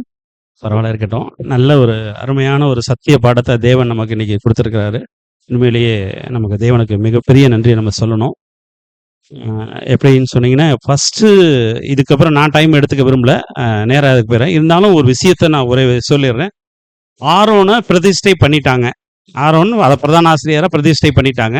இப்போ தேவன் மோசையின் மூலியமா இஸ்ரவேல் ஜனங்களுக்கு கொடுக்குற நியாயப்பிரமாணத்தில் பலிகளுடைய கருத்து தான் ஆழமான கருத்தை சொல்லிட்டே வந்தாரு. சர்வாங்க தகன பலி, போஜன பலி, நிறைய பலிகளை செலுத்துறப்ப இப்ப சமாதான பலி அப்படிங்கிற 3வது அதிகாரத்துல இருந்து ஆரம்பிச்சு 7வது அதிகாரம் வரைக்கும் பிரதர் கொண்டு போனாரு. நமக்கு ரொம்ப ஷார்ட்டா சமாதான பலியில கருத்துன்னு பாத்தீங்கன்னா 2 விஷயம்தான். ஒன்று நன்றி செலுத்துறது சோஸ்திர பலி, இன்னொன்னு பொருத்தனை பண்றது. இதுல இருந்து நமக்கு என்ன பாடம், இன்னைக்கு நமக்கு என்ன பாடம், இப்ப இருக்கிற ஜனங்களுக்கு என்ன பாடம்னா, தேவனே சொல்லியிருக்கிற சத்தியத்துல பழைய ஏற்பாடுல சொன்ன எல்லா விஷயமும் புதிய ஏற்பாடு காலத்துல இருக்கிற நமக்கு இது ஒரு எச்சரிப்பாவும் இருக்கு, அதே சமயத்துல ஒரு நிழலாவும் இருக்குன்னு சொல்லியிருக்கிறார். அப்ப பிரதர் சொன்ன ஒரு வார்த்தை, ஃபர்ஸ்ட் நன்றி, அதாவது நன்றி செலுத்துறது சோஸ்திர பலி. அப்போ ஒவ்வொரு நாளும் சபையா ஆகணும் விருப்பப்படுற நம்ம ஒரு உடன்படிக்கை செய்துட்டு வந்திருக்கோம், பொருத்தனை செய்துட்டு வந்திருக்கோம். ஒவ்வொரு நாளும் நம்ம ஒரு நன்றியை செலுத்திக்கிட்டே இருக்கோம். நன்றிக்கு பலி செலுத்துறப்ப அவர் பிரதர் சொன்னது, நன்றிக்கு படைச்ச சாப்பாடு அன்னைக்கே முடிச்சிடணும் அப்படின்னு சொல்றாரு. இது ஒரு நாள் வச்சிருக்க கூடாது. அப்ப நம்ம அன்னைக்கு செய்யற நன்றிக்கு செலுத்துற பலி அப்படின்னு பாத்தீங்கன்னா புளிப்பு. நமக்கு அன்றன்றைக்கு நடக்கிற ஒரு பாவங்களை அன்னைக்கே தேவன்கிட்ட மன்னிப்பு கேட்டு அன்னைக்கோடு முடிச்சுட்டு கொஞ்சம் கொஞ்சமா மெருகேத்தி 2வது சொன்னது பாத்தீங்கன்னா, ஃபர்ஸ்ட் இது சொன்னாரு. அடுத்தது பொருத்தனை பலி சொன்னார். பொருத்தனை பலிக்கு என்ன சொன்னார்னா, வச்சிருந்த சாப்பாடை 3வது நாளுங்கிறது சபை வாய்ப்பு முடியறதுக்குள்ளார நம்ம என்ன உடன்படிக்கை பண்ணிட்டு வந்தோமோ அதை முடிச்சுட்டு போயிடணும். இதுதான் நமக்கு கிடைச்ச பாடம். 2வது எப்படி இதை பலியா நம்ம செலுத்துறதுன்னு பாத்தீங்கன்னா, நம்ம குடும்பத்துல இருக்கும்போது அன்னைக்கு விட்டு கொடுத்து போறது ஒரு பலி. விட்டு கொடுத்து போகணும் அண்ணன், அது நம்ம மூலியமா செய்யறது ஒரு பலி. இது ஒரு சாராம்சமா கொடுத்துருக்காங்க. 2வது செம்மறியாடை பத்தி சொன்னேன், கீழ்ப்படிதல். நான் கொஞ்ச நாளைக்கு முன்னாடி ஒரு விஷயத்தை தெரிஞ்சுக்கிட்டேன், ஷார்ட்டா முடிச்சிடறேன். நம்மளுடைய என்டையர் திட்டமே பரலோகராஜ்யத்துக்கு போகணும்னா கீழ்ப்படிதல் தான். இதை இன்னொரு நாளைக்கு நான் விளக்கமா சொல்றேன். அந்த கீழ்ப்படிதல்ங்கிறது ஆதி ஆகமத்தில் ஆரம்பிச்சிச்சு, முடிகிற வரைக்குமே எல்லாமே கீழ்ப்படிதல்ங்கிற ஒரே விஷயத்துலதான் அடங்கியிருக்கும். கீழ்ப்படிஞ்சா மட்டும்தான் நம்ம பரலோகராஜ்யத்தை நம்ம சுதந்திரத்துக்கொள்ளும். பெருமையோடு கேட்ட அத்தனை சகோதர சகோதரர்களுக்கும் நான் நன்றி செலுத்துகிறேன். இன்றைய இரவின் கீதங்களை சகோதரர் ரவி மூலம் வாங்க.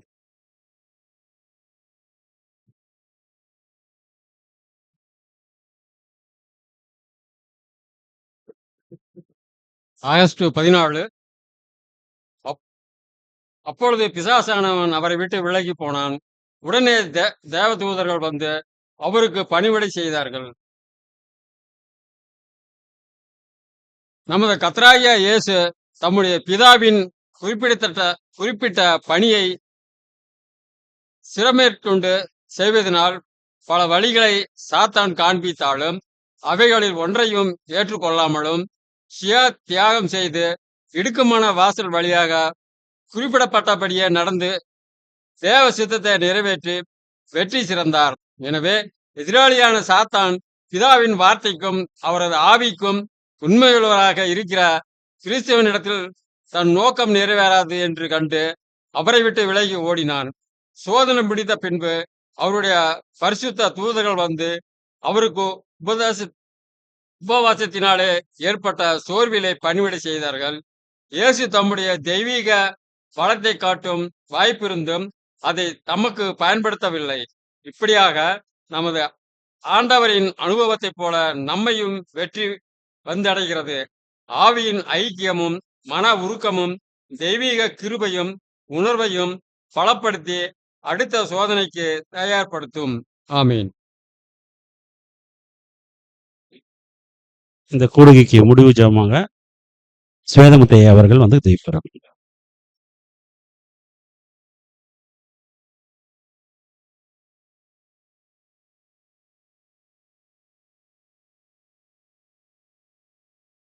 ஜெபம் பண்ணலாம்.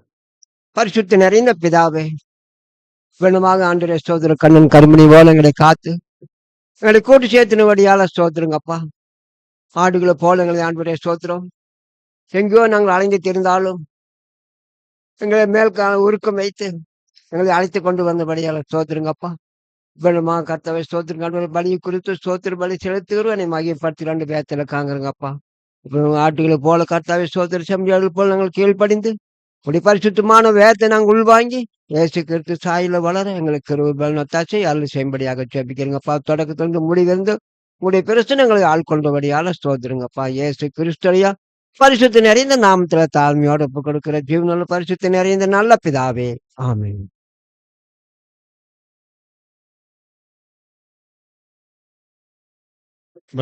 ஏதாவது அறிவிப்பு வரக்கூடிய ஞாயிற்றுக்கிழமை புது கிளாஸ்